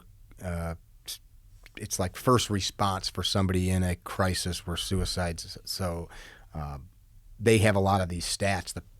Their argument is it's pretty final. You try to hang yourself, ropes break, you chicken out, you point a gun in your temple and pull the trigger, chances are you're going to be successful if you use that in a... If I wanted to, I mean, again, I don't spend a lot of time thinking about suicide, but I wouldn't choose the one with the lowest odds of being successful or the highest liklikelihood of pain. Because you're cold and calculated, like I said. Well, what are guns designed to do? Kill. That's what they're designed to do. So if you were going to end your life... and you wanted to have the highest success rate. What you're talking about again is personal responsibility. Yes. And it's accepting somebody else's taking responsibility for their own life. And that I think is the part that like we as Americans have forgotten about. I rode most of the route of Route 66. I drove all of it, but my wife and I just went all the way to Arizona on much of old Route 66. And you think about, like you drive out here, look at the stuff that men hewed these fucking tunnels and roads with. I think about that shit all the time. Like, did they use hammers for this one? Right. And there's no bar to go to after work. They went in a fucking canvas tent and ate some shitty ass jerky and shit rope in the morning and sweaty and dirty and lice and died at 40 and they were probably happy. And no, but for real. Yeah. And then you think about like we've got everything.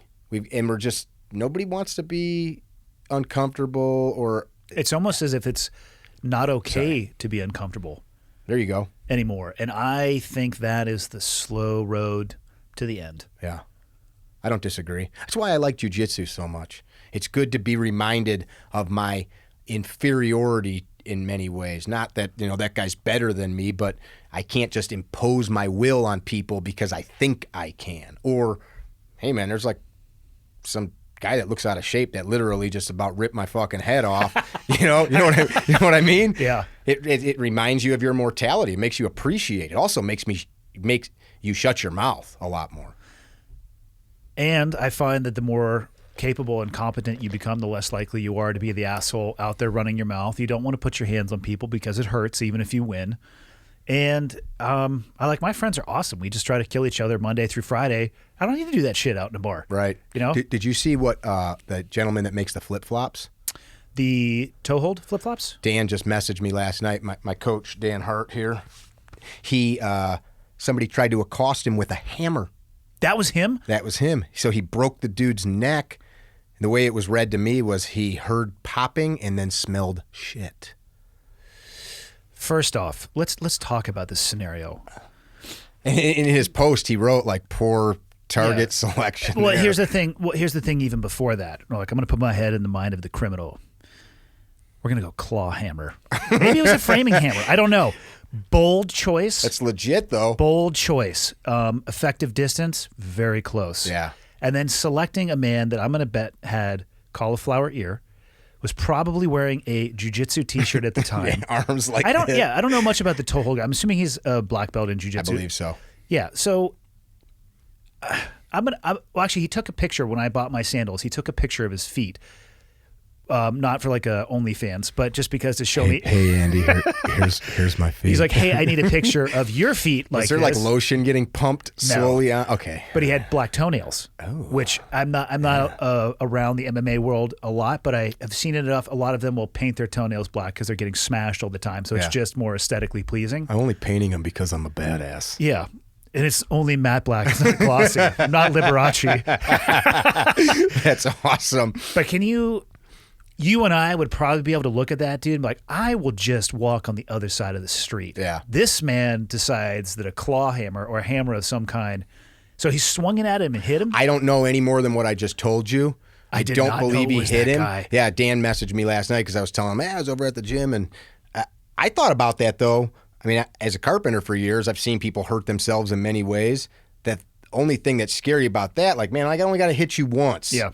I hit you, even if I hit you in the shoulder or something with it's like a 28-ounce framing hammer. Or just sneak up behind somebody and pop. Yeah, you're done. Yeah. I mean, you hit somebody, or you're grappling with me, and that thing even just falls and whacks you in the head. At the very least, it's going to dent you. And Yeah. Yeah, that's scary.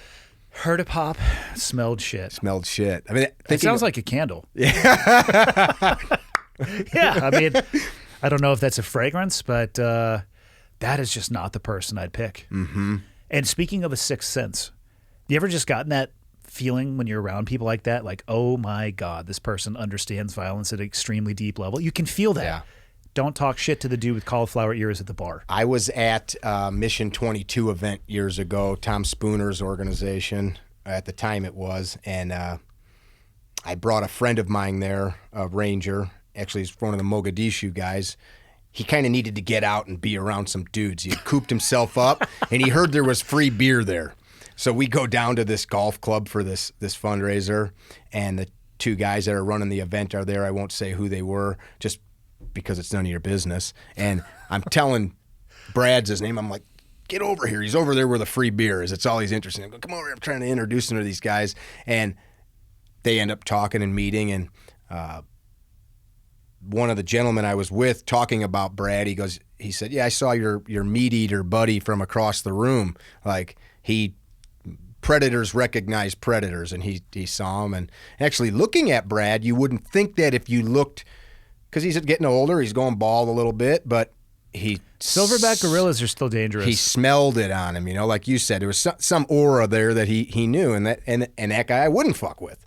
Yeah. But yeah, he said, I recognized the meat eater from across the room. Yeah, once you know what you're looking for, Mm-hmm. it's hard to miss. Mm-hmm. And then you just go make friends with those people. Yeah, hey, what's going on? My name's Andy. Do you use gloss or matte? Yeah, which do you prefer? do you moisturize after training? Those are interesting discussions. It's kind of like the burying family, the chicken coming perfectly packaged. You ask me, I don't feel bad in uncomfortable positions. Like when I was looking for that burned picture face, I found one of my brother and I rappelling off of a roof in downtown Chicago illegally.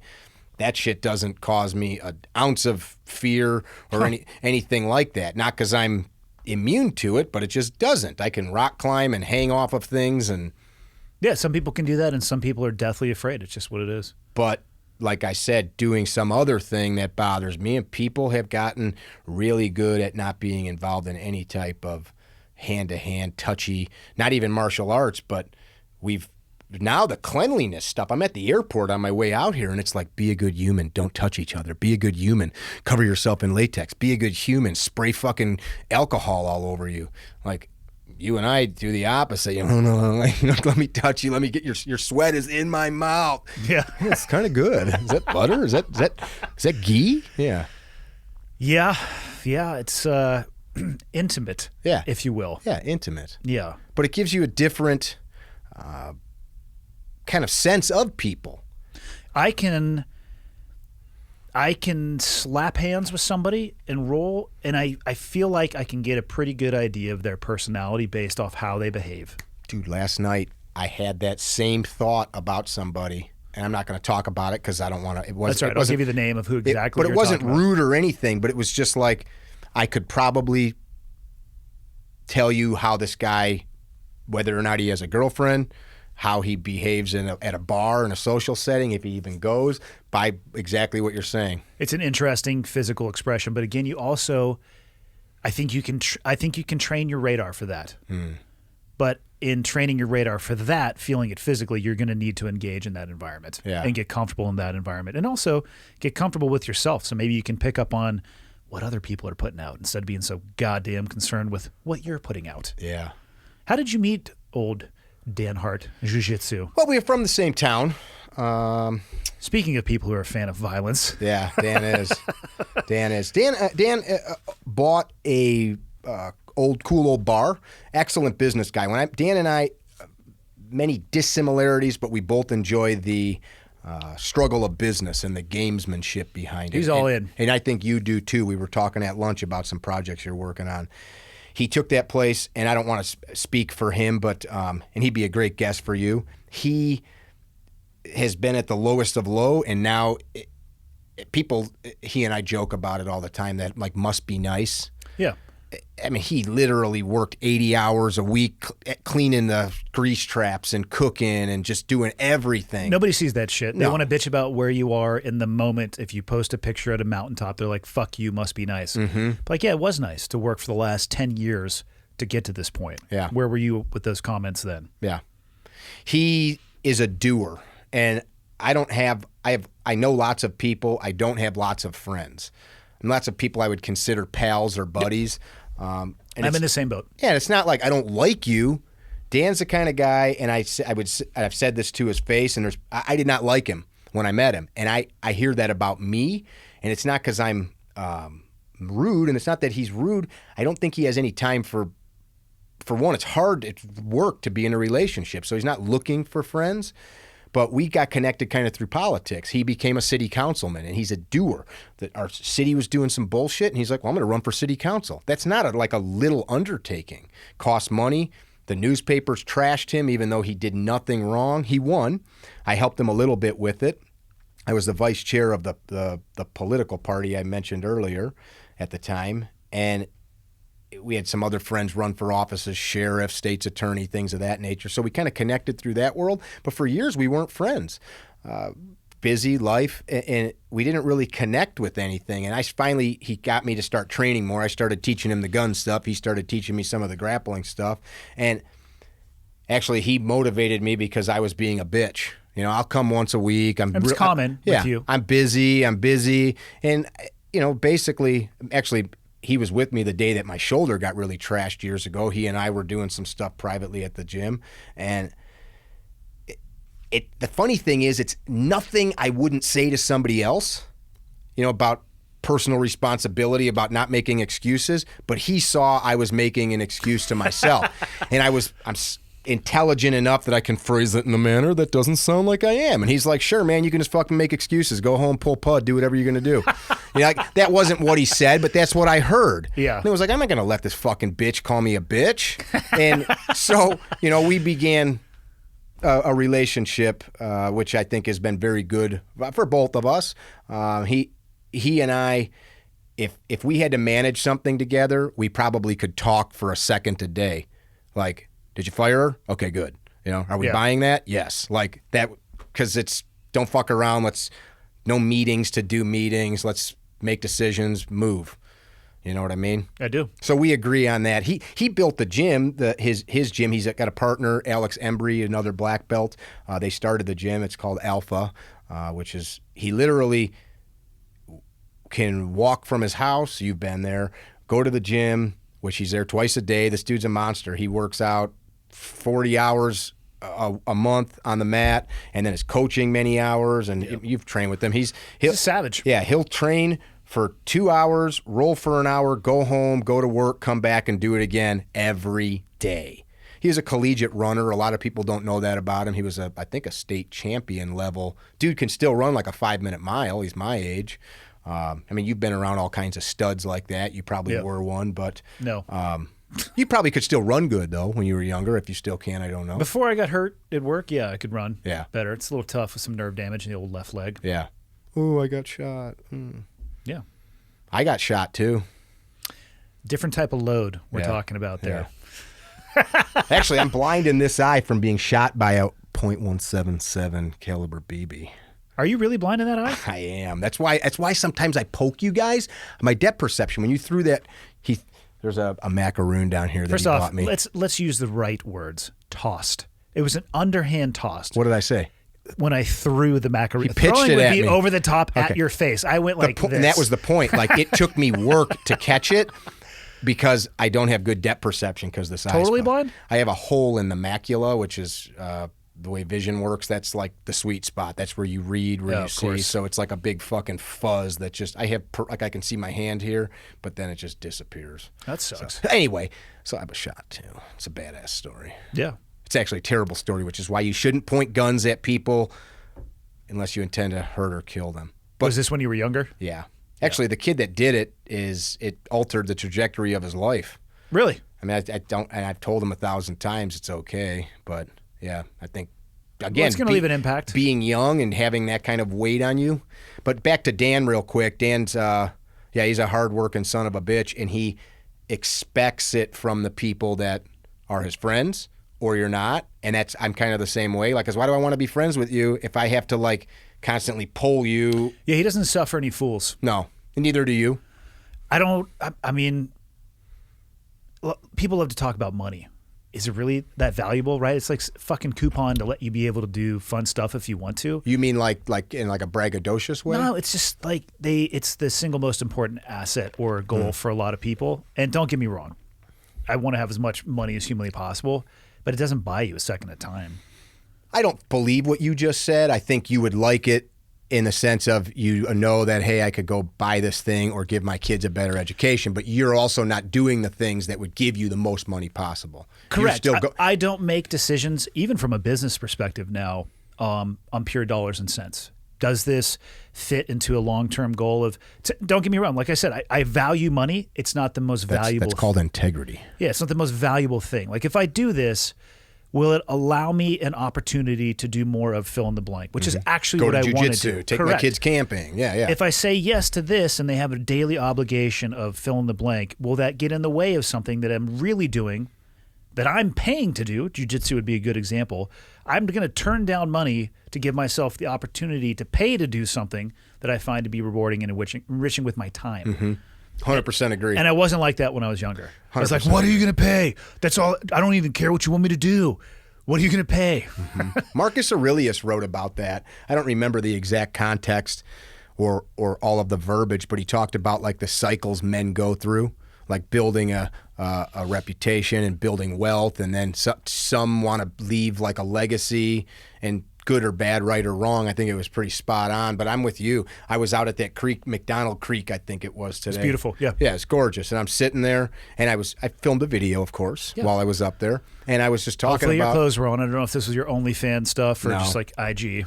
I would do OnlyFans. Two things. One, if my wife would let me, and no, for real. God, don't let him. And two, if I was sure I could make some money at it. I'd be scared. I feel what like what if they didn't like me?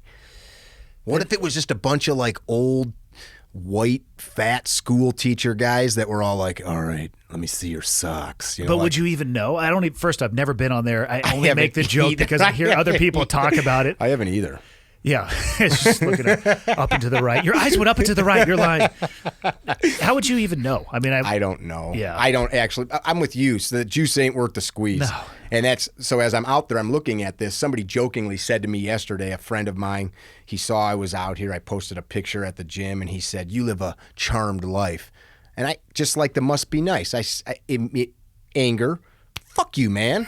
like charmed my ass. Like nobody put me on an airplane and sent me out here. Nobody fucking... He didn't win the lottery or a raffle ticket to get your airplane ticket out here. Right. And nobody says you can't get in your car and drive everywhere I do and put 2 sets of tires on your truck every year and change your oil every 2 weeks. You can do that too. Yeah. I mean, that's actually not even that cool. I drive around like you go get a trucking job and do what I do, basically. Well, you might not have as much cool stuff in the back, which is actually it's a perfect segue. Tell me about, first off, what is Carry Trainer? Where'd the idea come from? So I started to tell you earlier, and I appreciate all these questions about me. It's nice because usually I'm the one asking the questions. It is nice to be on the other side sometimes. Yeah, it is. It's fun. I don't mind it at all. Next time you're out, we'll record with you, but we don't wear pants. That's fine. In the higher line room. It's fine. Literally. I've got a no pants cam. That's fine. I just wear shorts. Fisheye lens. I'll just go shorts. Okay. So when after that bill got passed, I was like, all right, we're going to do some of this concealed carry training for Illinois. I felt I had a good handle on the law because we work close with it. I was in our state capitol constantly. We were helping to change some of the verbiage. I had read it 10,000 times and any change to it. So I'm a graduate of the Force Science Institute, which is Bill Lewinsky. People that don't know what that is, anybody that's kind of a shooter has heard of the 21-foot rule, which is not really a rule at all. That came from Bill Lewinsky's Tempe study back in the 70s. It's basically the distance somebody can close before you can get out of the holster, right? And all that they were really trying to do on that was quantify when a cop shot somebody across a room and that person had a bludgeon or a knife, and somebody said, well, he shot him from across the room. They said, well, yeah, that dude can cover that distance in about a second and a half. Also, that's a better place to shoot somebody from. Just FYI, till they're from on a tactical you. situation. Yeah.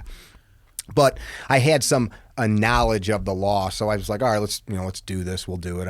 I've got some skills, and so we jumped into it. I think what people like about what we do, I don't have your background. I don't profess to have that. I've got many friends that came from special operations backgrounds, guys like my friend Z Durham, who's a great influence of mine. But I was influenced by some great guys like Super Dave Harrington, who I talk about. He was the dude that ran Range 37 at Fort Bragg. And being exposed to enough of them, it was like, okay, I got the skill set that we can pass on in a way that John from the shoe shop or Steve from the car dealership can understand, because you've met tons of guys with your background that start talking to a guy like me, and I've learned a lot of the speak, so I understand, but using acronyms and all kinds of shit, and people are like, what the fuck are you talking about? It's a foreign language. So do I shoot now, or like don't shoot? Are we going for beers? Like you got, and it gets you're so institutionalized. I know a bunch of guys like that. Dave's like that, Dave Harrington, that 20, 30 years in a high-paced environment like that, you don't stop doing that and now communicate to moms. Yeah. So we kind of made it a digestible format. I mean, what are the offerings that you guys have? Basically, this is the premise of Carry Trainer. I want to make you a better protector of you and yours with basic tools, and the goal of each and every class is super simple. It is to take the tool that you have in the fashion that you carry it and help you to better deploy it for self-rescue if need be, and couple to that some stuff in your operating system that helps stop you from getting to that point. You know, nowadays, a sub-second draw, which I can do, good for you, is sexy, which is cool. It's like, okay, I can do 50 one-arm push-ups. I cannot. I could probably do 30 right now, but not 50. Fuck. But it's for what? Who cares? And like we tell students, because they're like, oh, we're not shooting real fast. We shoot fast enough. Dude, if you need a sub-second draw stroke, you fucked up. That guy with the hammer's up your ass already. And also what would be the best term for this? Tactical masturbation? No. Oh. The people who want to lead with their draw time on a static range with a shot timer behind them in perfect conditions when they're not amped out of their mind, that's great. Yeah. Do you have that when you're seatbelted into your car? Right. Do you have that when you're carrying a grocery bag out of the grocery store and you're fucking ambushed in the situation that's likely going to be in real life? No. Are you still going to be really fast? I hope so. You're going to be faster than somebody who hasn't trained. It's a sexy metric that makes a lot of sense in an administrative environment. Yeah. And I don't say that negatively. I think it's a great skill to work towards. Those numbers, to me, it's the same thing as somebody saying, yeah, my max bench press is 5 bills. I'm like, that's awesome. That's super cool. Super cool, but let's go. You probably have damaged shoulders. Maybe, but let's go get you at max heart rate, and then I want to see what your 1 rep max is, because that's the number that I'm actually more interested in, because if you're ever going to need a feat of strength in real life outside of a weight room, you're probably going to be in your max heart rate. And that is the problem with this community right now, is we are attaching metrics to training. It goes both ways. From a former military environment, there's guys passing on to people really cool CQB-esque type training. You know, turn, mount your carbine, dump 30 rounds into an A-zone at 20 feet. Cool. I can teach that to a 15-year-old boy in You can teach that to a monkey, just so you know. In 10 minutes. Right. Now let's take that same carbine with a red dot and proceed to sprint 100 yards, and you've got to knock this over. Totally doable with a junk-ass carbine from junk-ass hardware store, gun store, with a $100 red dot and halfway decent ammo. You can hit that with 100 yards, right? You were a long-range guy. Well, I don't even know where my thing's going to hit. I didn't zero it. I just bolted it on there. Or let's go another situation. Same gun, whatever gun you want to, and you hear something in your house, so you grab that bad boy out and you realize you don't have a light on your gun, or haven't thought yourself through the layout of your home. Yeah.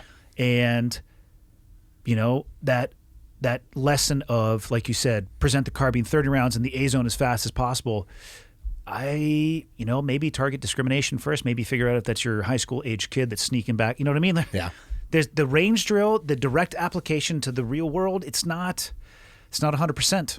Mm-hmm. I spent a lot of range time, in my career. Holster, everything. Every drill you could think of. L-Pres, every version of that. Near to far, poppers, movers, all that stuff. I stopped carrying a pistol because I never used the thing. Mm-hmm. But the marksmanship lessons, stance, sight alignment, trigger control, the reset, all those things, phenomenal. So all that range times helps, but you still have to be able to bridge the gap between that administrative environment to a real world environment. And there's degradation. There's a lot of degradation. Which is why you want to develop like a robust, rapid draw stroke, but it's not the thing that you should rely on, like your 500. I could beat up a guy like Andy because I can bench press 500 pounds. I bet you can't. If I could last 30 to 60 seconds, it's not going to go your way. Right. And that's my point. So, so what we tried to do was, through my exposure to a lot of awesome people, my buddy Jared Reston, a SWAT cop who just retired from South Florida, was shot 7 times. Like I spent a lot of times around these people, and you gather information. Claude Werner, the tactical professor, he was a Green Beret in the 80s and literally is like a tactical professor the way that he analyzes data. Paul Sharp, our friend. These different people, you glean information and you say, okay, how does this apply to me, a normal dude with a family? And the things you're saying, well, I got fucking 40 guns. Cool, you don't have one right now. And you don't have ammo, or you don't even have any loaded mags ready to go with that. So I've got a little SIG P365 on me with the Boresight Solutions grip. Other than that, it's a bone stock gun. I go to classes where guys are shooting race guns, and they're supposed to be a tactical self-defense style class, and they got red dots on 21-round pistols. And like, how are you going to compete with them? Well, I'm not in a competition. Here to compete, yeah. Right. And that's what you brought? Well, yeah, I broke several of them because that's not what they're meant for. And you shoot them until parts fall off of them. But that's the problem. So we start our classes. Why are you here? What problem are you trying to solve? And people often will say, and this goes along with everything you and I think would align with, well, I'm here to get better at shooting. Okay, quantify that. I want to be faster. How fast? What's the target? What's the distance? What's the gun? What's the construct of this problem? I want to be better at protecting myself. From what? 40 armed Navy SEALs or a Wolverine or a crackhead? Who's with you? How old are you? Do you want these same skills to support you when you're 80 or now when you're 26 and virile and strong? Like, these are constantly evolving discussions. Travis Haley always said, thinkers before shooters. Same kind of thing. Like, let's quantify the problem first so that we can... It goes back to a gun just being a tool. Yep. It's limited in its capacity to do anything by the individual that is holding it. Right on. I mean, we could throw Glock 17, right? Easy, sourceable gun. And you could have 4 people, and they're going to have, from a variety of backgrounds, they're going to have a variety of different shot placements and times and all sorts of stuff going on in the range. Same tool. Yes. The expression is different because of the individual that is holding it. It's one thing I worry about a little bit is this launching of the military soft member into the spotlight in the recent 20 years, I would say. Not the actual spotlight you're looking at. I was looking because I know I'm sitting. You know what I'm talking about. I do. The tactical world where the desire of everybody is to try to replicate that individual, and that is not a reasonable solution for almost everybody unless you are a special operations individual and you work in that world. That's not actually what a lot of people need. You don't need a bump helmet with a $10,000 set of white phosphorus nods on your head. But I want them. But here's the cool thing. I don't. If you want them and economically you can afford it, go get that stuff. And I'm not saying don't train that way if you want to, but be realistic about the actual environment that you're likely going to have to either protect yourself, your family, your property, whatever it may be. And I would spend most of your time focusing on that. You know what my number one takeaway when I've introduced a lot of high speed Former Action Guys is what my friend Frankie Rodriguez. It's an amazing movie, Yeah. Team America World Police. Former Action Guy. I've introduced a lot of normal citizens to guys like you through our training. And what I've taken away, there's some shitheads, right? Everywhere there is.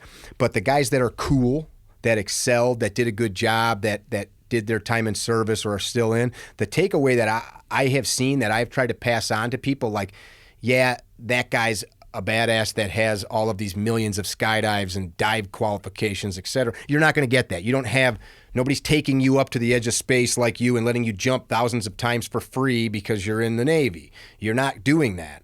But what I've taken away is that dudes aren't late. Like, I know if my buddy Z tells me I'll meet you at the range at 8, he'll be there at 7:45. I know if he tells me that he's going to bring these targets in this box of ammo, that shit's going to be in his truck. I just know it. I know if Dave Harrington tells me that even though this thing just happened, I know you're coming into town, I'll meet you for dinner, the motherfucker's going to be at the restaurant. And so that's like the takeaway. Yeah, you're not going to jump out of the planes or fast rope. How about live honorably? Respect the people that you're around in a fashion. I gained a lot of that because I spent years around shithead tradespeople where it was totally normal to be like, dude, I got fucking hammered last night. And it was always a lie, though. Yeah. My car wouldn't start. Dude, you're like a master mechanic. You fix everything. I know you could start your truck. And it's just the constant low-class humans. And not all tradesmen. I knew many amazing tradesmen. But Weeds in every yard. yeah. But at high levels of special operations, there's not lots of weeds. There's not lots of weeds, but don't be confused. There are weeds. And I think we agree on that. But I think my takeaway that I'm trying to pass on to your listeners is they're not going to be Andy Stump. No, do better. Trust me, I'm at fucking C at best. No, what I mean by that is the takeaway shouldn't be that they can do all these action guy things. It's how about the ethos? That's the point I was getting to, and that's lost. That's the part that I think people. I can go buy a bump helmet and all this cool shit. That doesn't make me show up on time. It doesn't make me pay my debts. It doesn't make me keep my fucking mouth shut. It doesn't make me have honor. Yeah. Which is being a good citizen and raising your kids to not fucking be assholes. And yeah. It's hard work. That, again, goes back to individual accountability and responsibility. Mm-hmm. It's a tough place to keep going back to. I mean, it's not simple.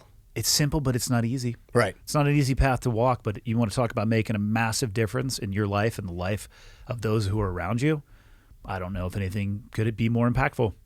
I agree. Yeah. I agree. And if we, the people, raise our kids like that, like my grandfather was that way. I know we all say like nowadays we're not what we used to be. Well, my friends are.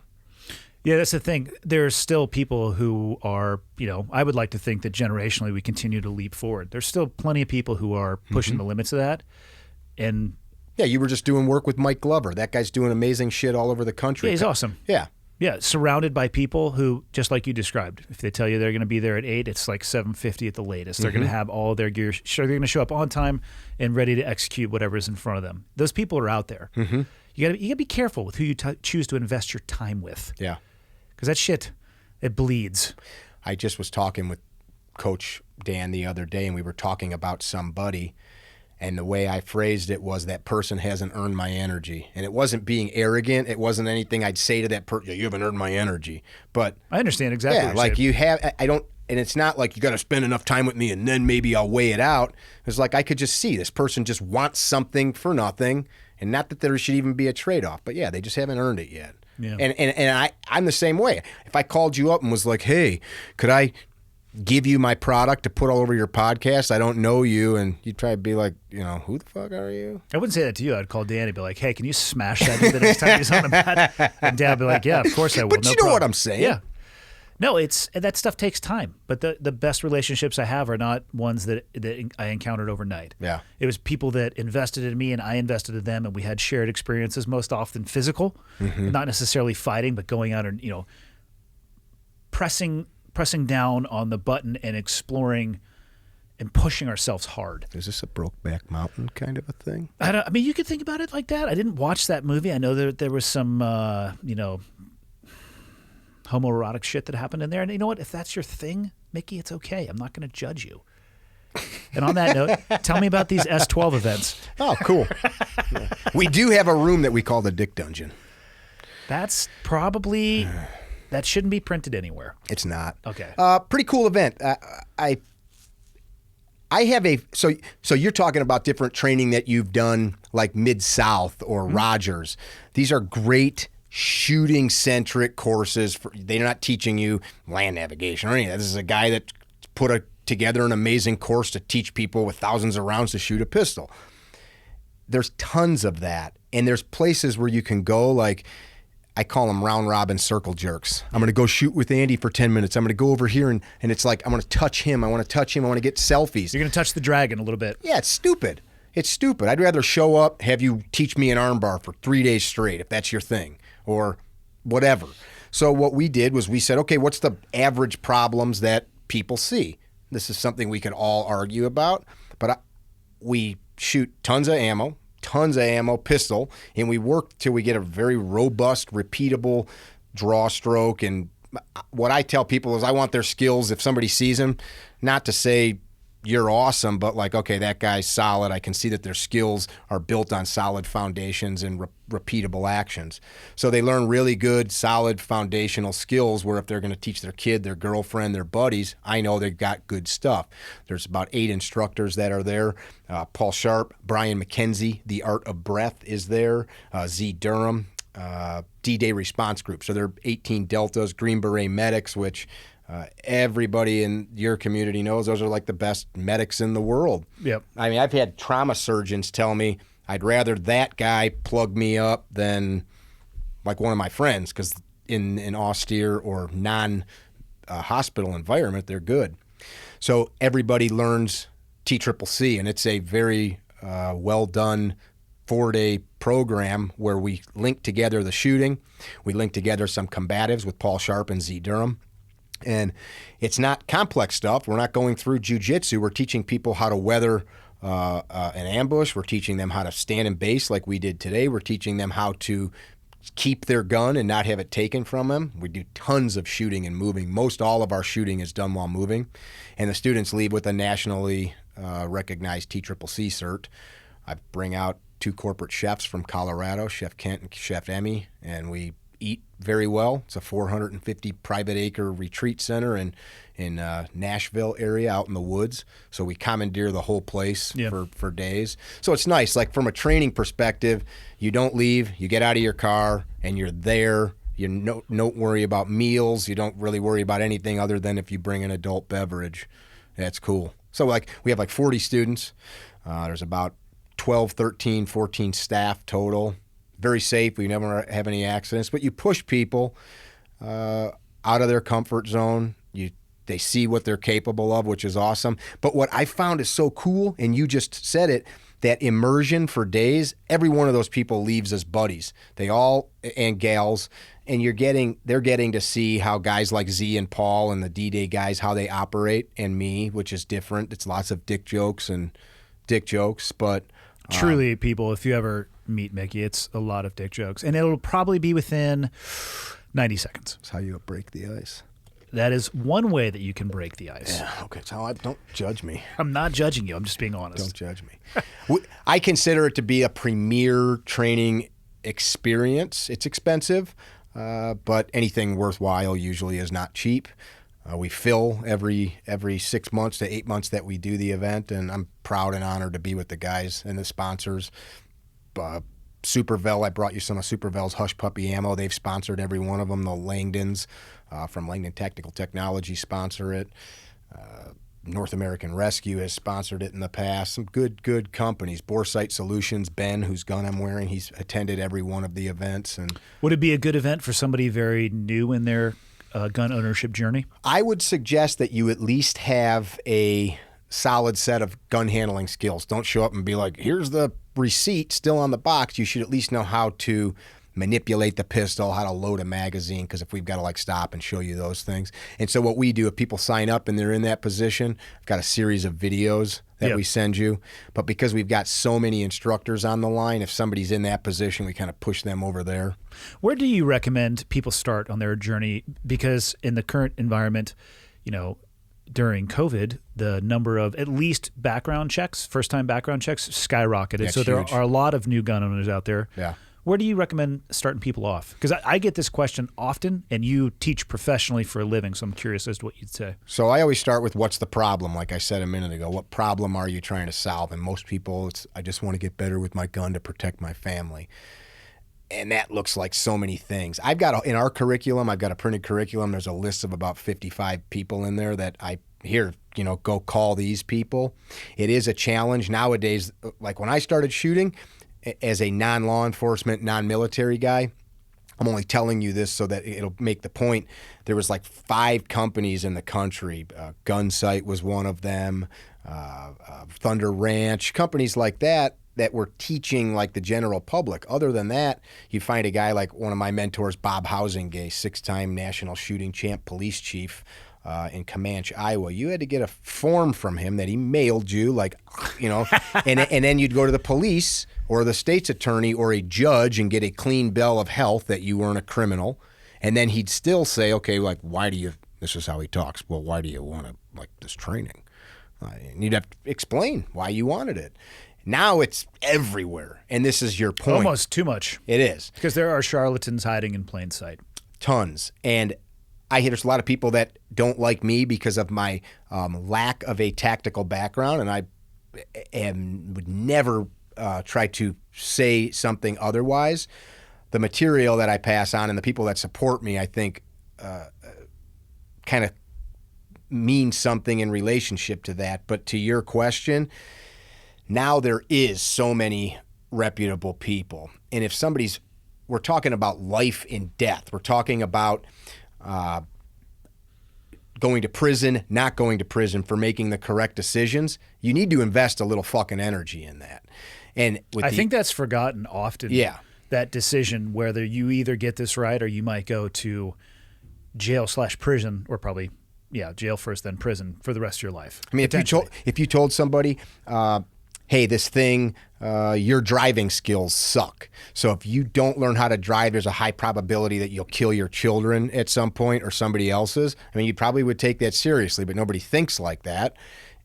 It's such a heavy choice to strap a gun on you and go out into the world, and people take it. If I had a nickel for every fuck that called me and said, well, I grew up around guns, or I own a bunch of guns, I don't give a flying shit. Like, it's a meaningless connection of information. So we have to take it as seriously as it is. And on the other hand, you have people that now come to this point where they want to explain that to the student or the person learning and nothing else. So the person should have the ability to pass on safe and meaningful gun skills. NRA did their whole instructor program. There's a couple of the concealed carry insurance companies that are doing that now. I've met so many of these people, and that credential is so easy to obtain that it doesn't mean much. Yeah. That which we obtain too lightly. There was another one of the quotes. It's something that it has no fucking value. So the person should be able to demonstrate whatever they're teaching you. There's tons of instructors now, guys that are famous, that I've gone in their class and the dude never fires a round. I'll shoot 500 or 1,000 rounds in a weekend with students, and it's not just watch me. I'll jump on the line and shoot, and if I can't do it, I clearly shouldn't be telling you to do it, and I should be able to do it way better than you, right? Yeah. I would think. Depending. Yeah. You never know. Yeah. I mean, depending on what it is, sure. But people need to invest energy in doing research. So a friend of mine, Sang Lee, started a website 5 years ago. It's called RateMyShootingInstructor.com. Totally makes no money off of it. Sang's a shooting instructor, very respected guy. And it's like Yelp. So you could go on there, and there's Pat McNamara's on there, Mike Panone's on there, and you can leave a review. I was in Pat Mac's class. It was fucking awesome. He told great jokes. And you write whatever you want. And the point is the instructor can't go on there and change it. Now, if somebody writes some, blatant bullshit, that's a different story. But this stuff's out there. People need to do research and ask questions. People need to be a good advocate for their own self. You go to the doctor. Here, take this. Well, what the fuck is it? Yeah. What's it going to do to me? Do I need it? Is there an alternative? Should I get a second opinion? People need to be good advocates for their own personal safety. Yeah. So I didn't give you the answer you wanted. No, you I did. gave you the one you needed. Yeah, fair enough. What would you, big picture, if you could, what would you change about the gun culture in the United States? Gun culture is an interesting term. Yeah, maybe that's not the right term for it. The community of, what would you describe the ecosystem that you work in as? Gun owners, gun enthusiasts? You know what the first thing that came to mind was cutthroat. That came to mind. It's a very small, there's so many people in it. I've had falling outs with friends that have done things that are dishonorable, or people that I was friends with. I've seen guys blatantly steal other people's material. None of this shit's new. You know, guys were shooting IPSC in the 60s or 70s. We hold the gun pretty much the same way. We draw the gun the same way. It's new guns. Yeah. Red dots are not new. They've been around for 40, 30 years. You know, guys were shooting open guns. I think, kind of back to the big picture, nothing changes in this country until the heart of the citizen changes. Liberty is not free. I always envision it like because I was probably physical in nature, my job for years. It's like wheelbarrows, like wheelbarrow loads of stuff. Somebody's got to grab the handles of the wheelbarrow and fucking squat, pick it up, and walk it and take it wherever it's going. In America, 2% of the people in America, in my opinion, carry the load of liberty. That's how I kind of quantify it. Your city councilman, he's a scumbag politician. No, that guy's not really getting paid to go sit through boring-ass meetings so that McDonald's is not allowed to have a sign that's 40 feet tall. Like just those kind of weird things that city councils do. People do not carry that load, and gun people are the fucking worst hypocrites of anybody. The event that we did in Illinois, iGold, I got to lead the parade, yay, and I'd walk in the front of the parade. But you can look it up online, iGold, Illinois Gun Owner Lobby Day. It's a big parade. It's thousands of people. There's 3 million gun owners in the state of Illinois.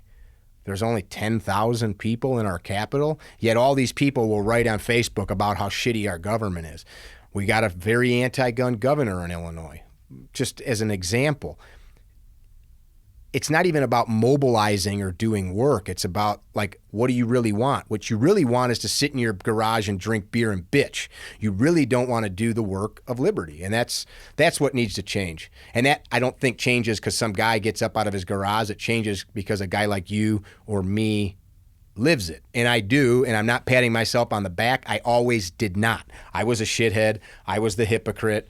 I was the fucking, turd that, every politician's corrupt. No, they're not. I know very good politicians that have literally given up careers to go give back to communities and make far less money. I know some people say, if congressman makes $200,000. Well, guess what? There's people in those jobs that made $1 million a year before they went to go make $200,000 a year. And that might be big numbers, but those people there are many of them doing it for the right reasons. Yeah. Did that answer your question? It did. And then let's say you're king for a day and you got to no pants. We all wear silkies.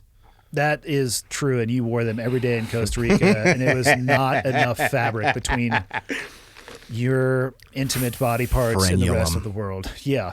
No, king for a day, you could change gun legislation in the United States. Oh, that's an interesting one. What would you take away? What would you add? You know what I would add? People will not like this. A lot of people don't realize that civics and gym class is not something mandatory in most schools across the country. There's a lot of places that do not have civics or gym class, meaning learning about the Constitution.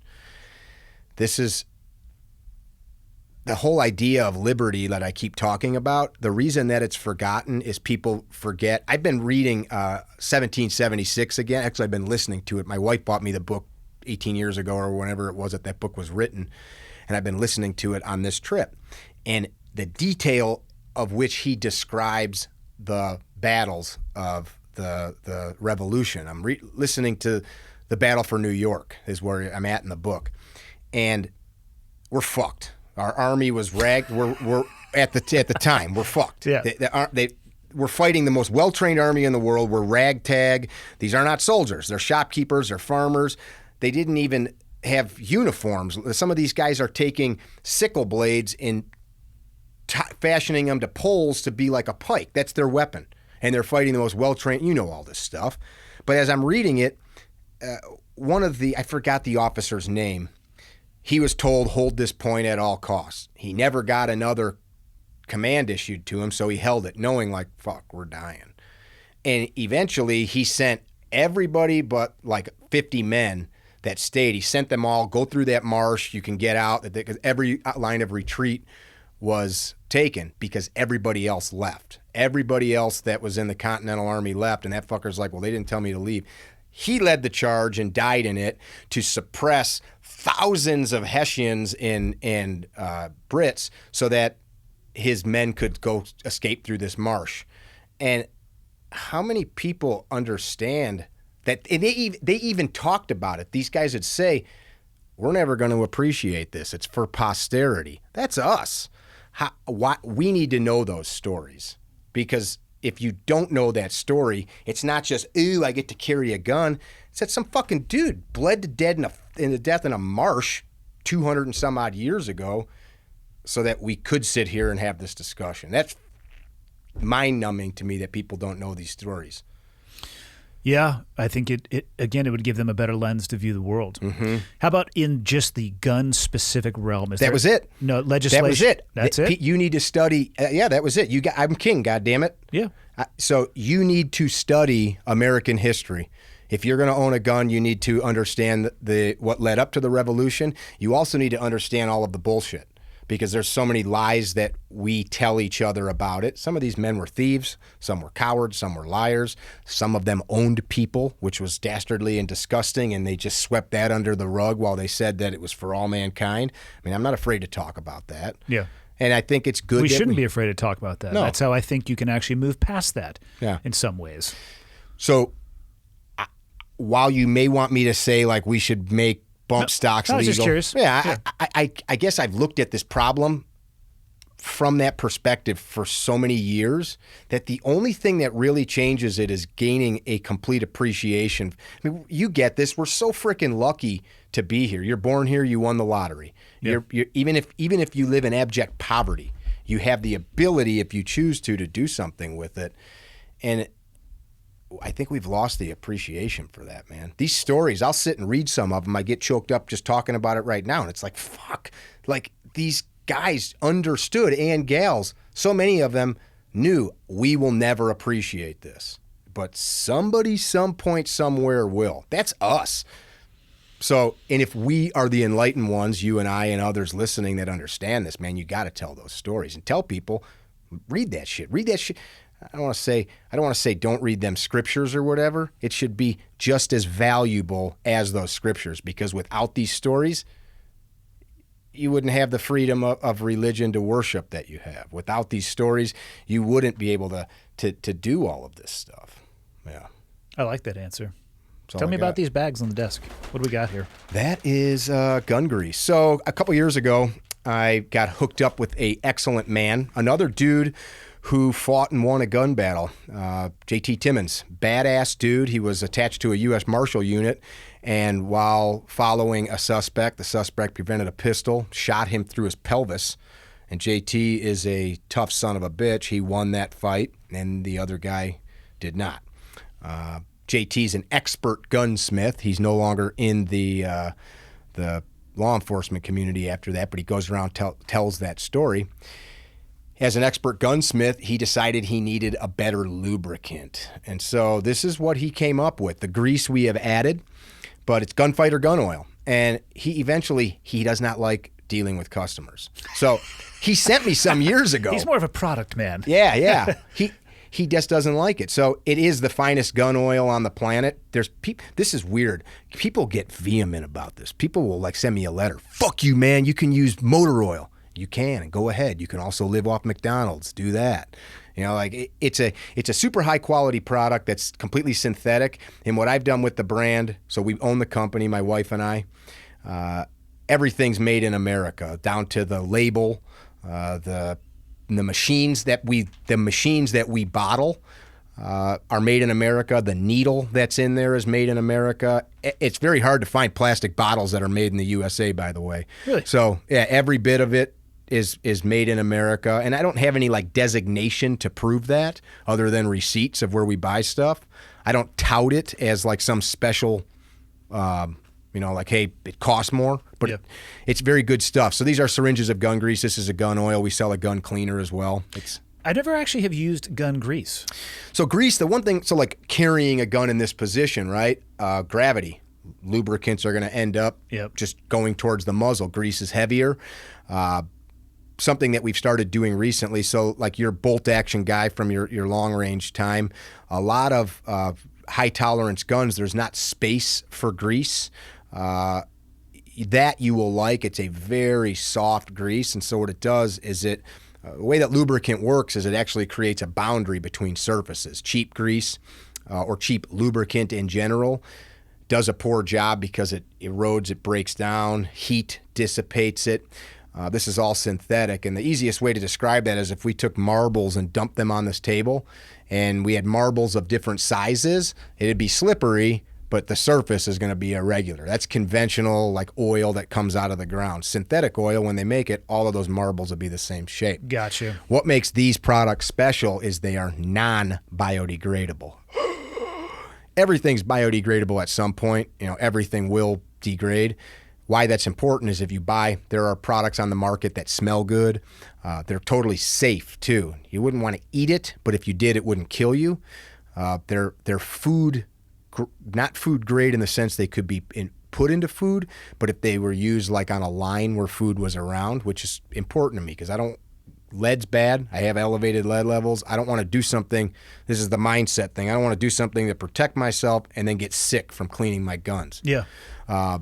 So non-biodegradability, you put a gun in the gun safe in January after hunting season, you're a good gun owner, you lube it up, you take it out in the following October to go check and make sure your scope's still zeroed and the bolt's like glued shut, the lube degraded. Yeah, it did what nature does, it oxidized.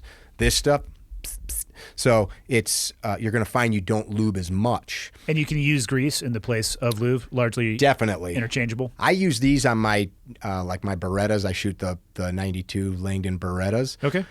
Anywhere that you could interchange it. Some people go one way or the other. I use both of them. I take this shit, like on my ARs, I lube the snot out of them. Oh, you can't do that.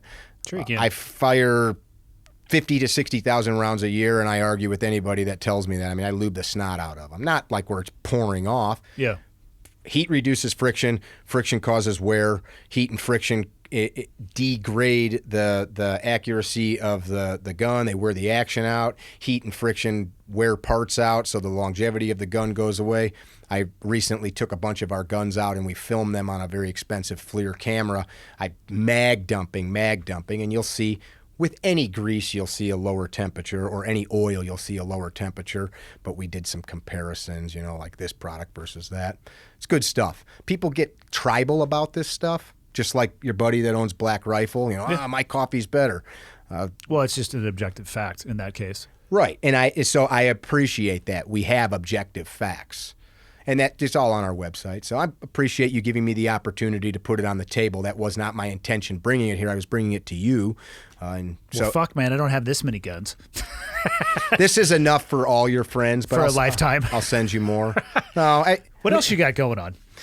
We've got the podcast. Yep. We've got the podcast. We've got the... Let's Be Good Marketers. What's it called? It's called the Higher Line Podcast. There you go. Yeah. That kind of some of the stuff that we've been discussing. If you and I do a podcast, when we do a podcast, we're going to talk about some of the different things, but I'll ask you questions, and I don't need to hear about how fast somebody can shoot or a war story unless that's the context. The premise of our podcast is things that elevate us, inspire us. I've had people on there with your backgrounds, people that were involved in violence as kids and how they worked past that, people that were involved in different things in life that they elevated themselves to a status beyond where people thought or think they should have been, and they've done it under their own merit. Yeah. What else? What else? Exotic dance instructor. Yeah, I mean, we should have led with that, actually. I'm a father. I'm a husband. I'm a very good meat smoker. Literally, I can smoke the shit out of meat. I like to cook. Do you want to define what type of meat, or are you just going to let people's imagination? Because, you know what I mean? Good friend of mine owns a company, Colorado Craft Beef. A shameless plug for him. Colorado Craft Beef is my go-to meat. You can order the shit. It comes right to your door frozen, and he's super eco-friendly. The package, you can wash the package away. It's like corn. But no, I like to cook. Actually, in the process of, I don't want to say too much about it, but a brewery, interested in those kinds of things. I'm just very passionate about helping empower people. And this is a caveat I must say to anybody, in spite of myself. I'm not going to lie and say life is just giving me good things. I've got a wonderful wife that probably should have left me 1,000 times for my ignorance and stupidity. And in spite of myself, she gives me grace. But life has so many amazing things to give us if we just, sounds corny, just believe in yourself, you know? Yeah, it's, I think everybody's biggest stumbling block is themselves. It's mine for sure. I mean, I'm sitting here today talking to you in spite of all the stupid shit I've done in my life that should have gotten in the way. Jiu-Jitsu journey. Are you on the path for good? Because you've been training for about 20 years now and you're a white belt because you go once every 4 years. Yeah. No, so interesting. So before jiu-jitsu was huge, so Henry, Todd Fox, who we were just with, another friend of ours. Both have been on the podcast. Awesome dudes. Yeah. So those guys started when it was new, right, in the 90s. I did too. I got seriously injured. I was at a what would be considered a fight gym. The guy that was I mean it was the guy was a Shark Tank. Yeah, he was a UFC fighter, and the problem was, I was a young father. I couldn't barely afford to do it. It's not an excuse. Got injured. Life got in the way, and this is a truism that I will tell anybody. I deluded myself. I've got a friend, Aaron Cooper, Ranger. He's one of the guys that was one of the founding members of the Army Combatives Program. He's a member of our gym. I think he's a brown belt now. Good boxer, MMA fighter. He started teaching me to box in his fashion a handful of years ago. He'd come over 2 or 3 mornings a week and bludgeon me in my basement. And he would teach you to box by punching your face. Yeah, actually, we developed some good skills. Yeah, but yeah. Am I learning? Yeah. Am I doing this right? Right. Z puts it best. Z tells a story about, and this guy, Z, is and I know you asked me a question, but this is relevant to me. It was these things that, yes, I'm on the journey, by the way. He tells a story about how he's a Ranger, he's a Green Beret, and at some point, some dude manhandles the shit out of him in some training. This is a strong, buff dude. Not to stroke him, but if you thought of the epitome of a fucking guy you wouldn't fuck with, it would be, I tell students, this is who you're training to defeat. And he's physically fit, he's good looking, he's fast, he's a good shooter, he'll kill you. And Z, this guy does this stuff to him, and he was, trying with all of his might, and you've been there, and you're just demoralized. It shatters you as a human being. Yeah, and he's a black belt, and he went on his journey. He's an MMA fighter, and Z's mantra is, I will not stay down. I will not stay down. I won't stay down from depression. I won't stay down from financial defeat. I won't stay down from an injury. I won't stay down from an opponent. So we started training together, doing a firearm stuff 5 years ago or so. And now here I am out on the range telling people they need to do these things. And I've done enough of it where I feel like I'm not deluding myself. But then one day Z and I are wrestling. Now he's a black belt and I'm not. And it was in my head, it was, I caught myself. You're a fucking liar. And I'm okay saying that, but you're a liar. You're telling all these people that are paying you that they need to do these things, but you somehow thinks I can circumvent it. Am I going to shoot all the bad guys? And of course the answer is no, I don't believe that. But I just kept putting it off and putting it off and putting it off. And I don't want to be a liar. I don't want to lie to myself, and I don't want to be a hypocrite. And it's a huge time commitment to be good at anything, and I'm not good at it, but I committed myself to it over a year ago, and you grow And I think my goal, I don't care about my belt. I am a white belt, and if I am always a white belt, that's okay, because I'll fucking crack most dudes' dicks off if need be. With your mouth. So what? If I win, I win. That will disrupt you. I'll get into their OODA. That would be a disruption of the OODA loop for sure. Yeah. Did you just bite my dick off? No, what I mean by that is, I mean, I will never beat Henry Akins, not because I can't try enough. I can't. He's just got too much time in the Yeah, saddle. I can't, and I don't want to. Henry Akins is not the guy that I'll at worst it'll be some thug, etc. So I'm not training even for that day. It's for me. It's one, I'm being true to myself, because that's the part. I mean, I sat there thinking about it one day. It's like, you can sit on the couch and drink beer, or are you going to go do what you're telling other people to do? And so that the hard path versus the easy path.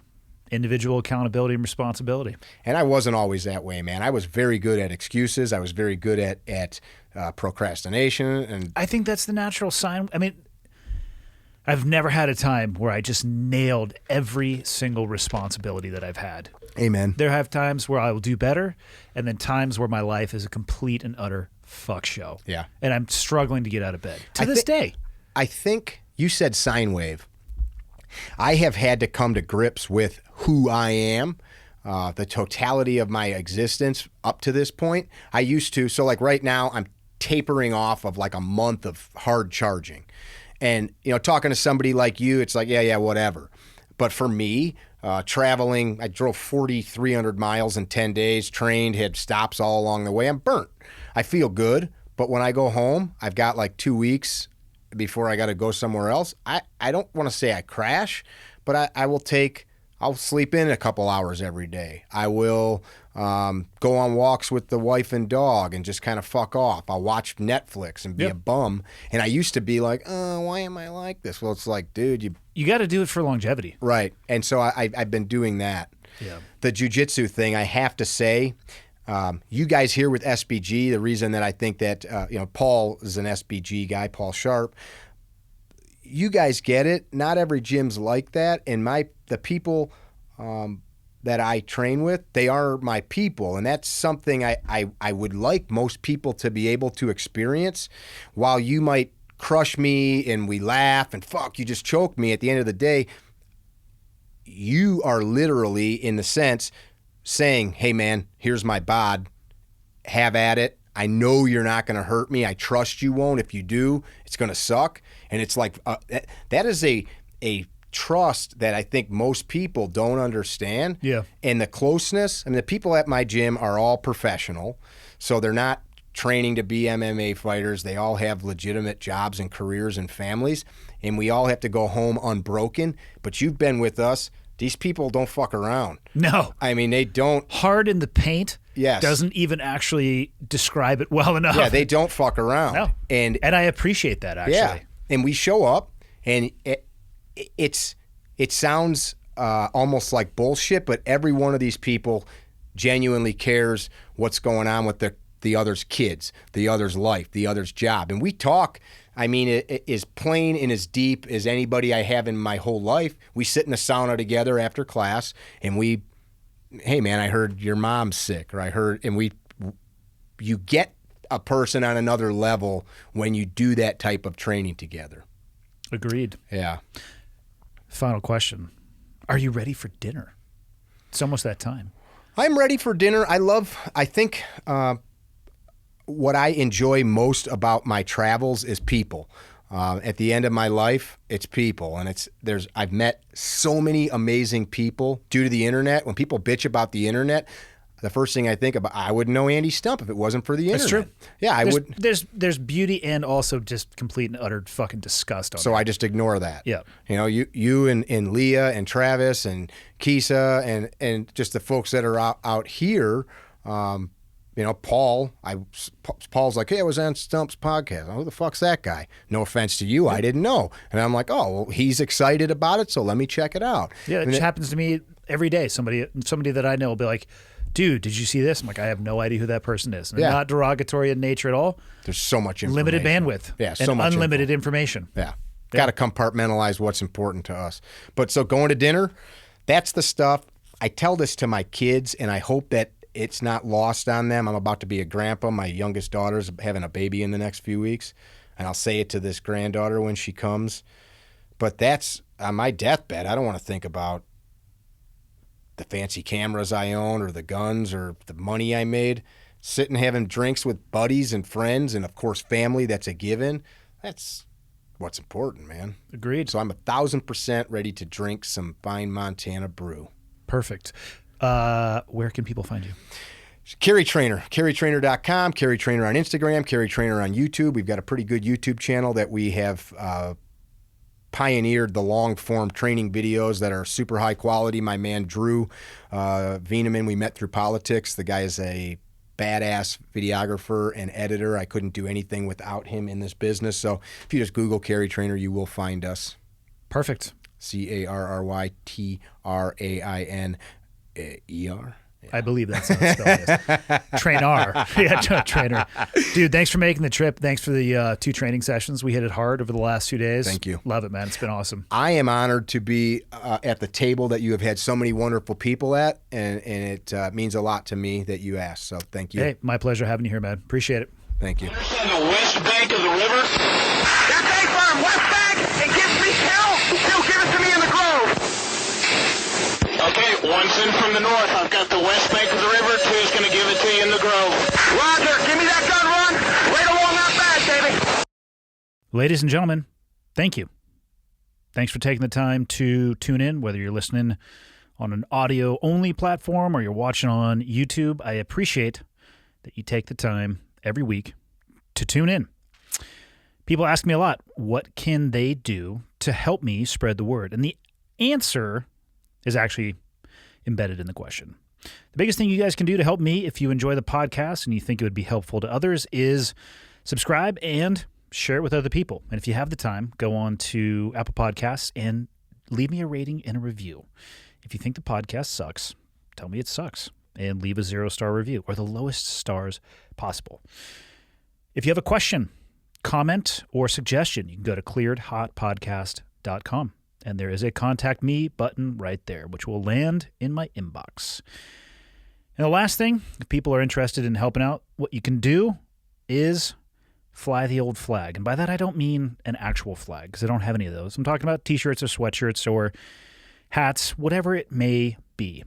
Again, clearedhotpodcast.com. Click on the shop tab, and hopefully something in there looks like it would be an item you would like to wear around town. And then you can tell people what it is when they ask you. But that is it. The biggest thing I can say is thank you. I truly appreciate it. And until next time, see you.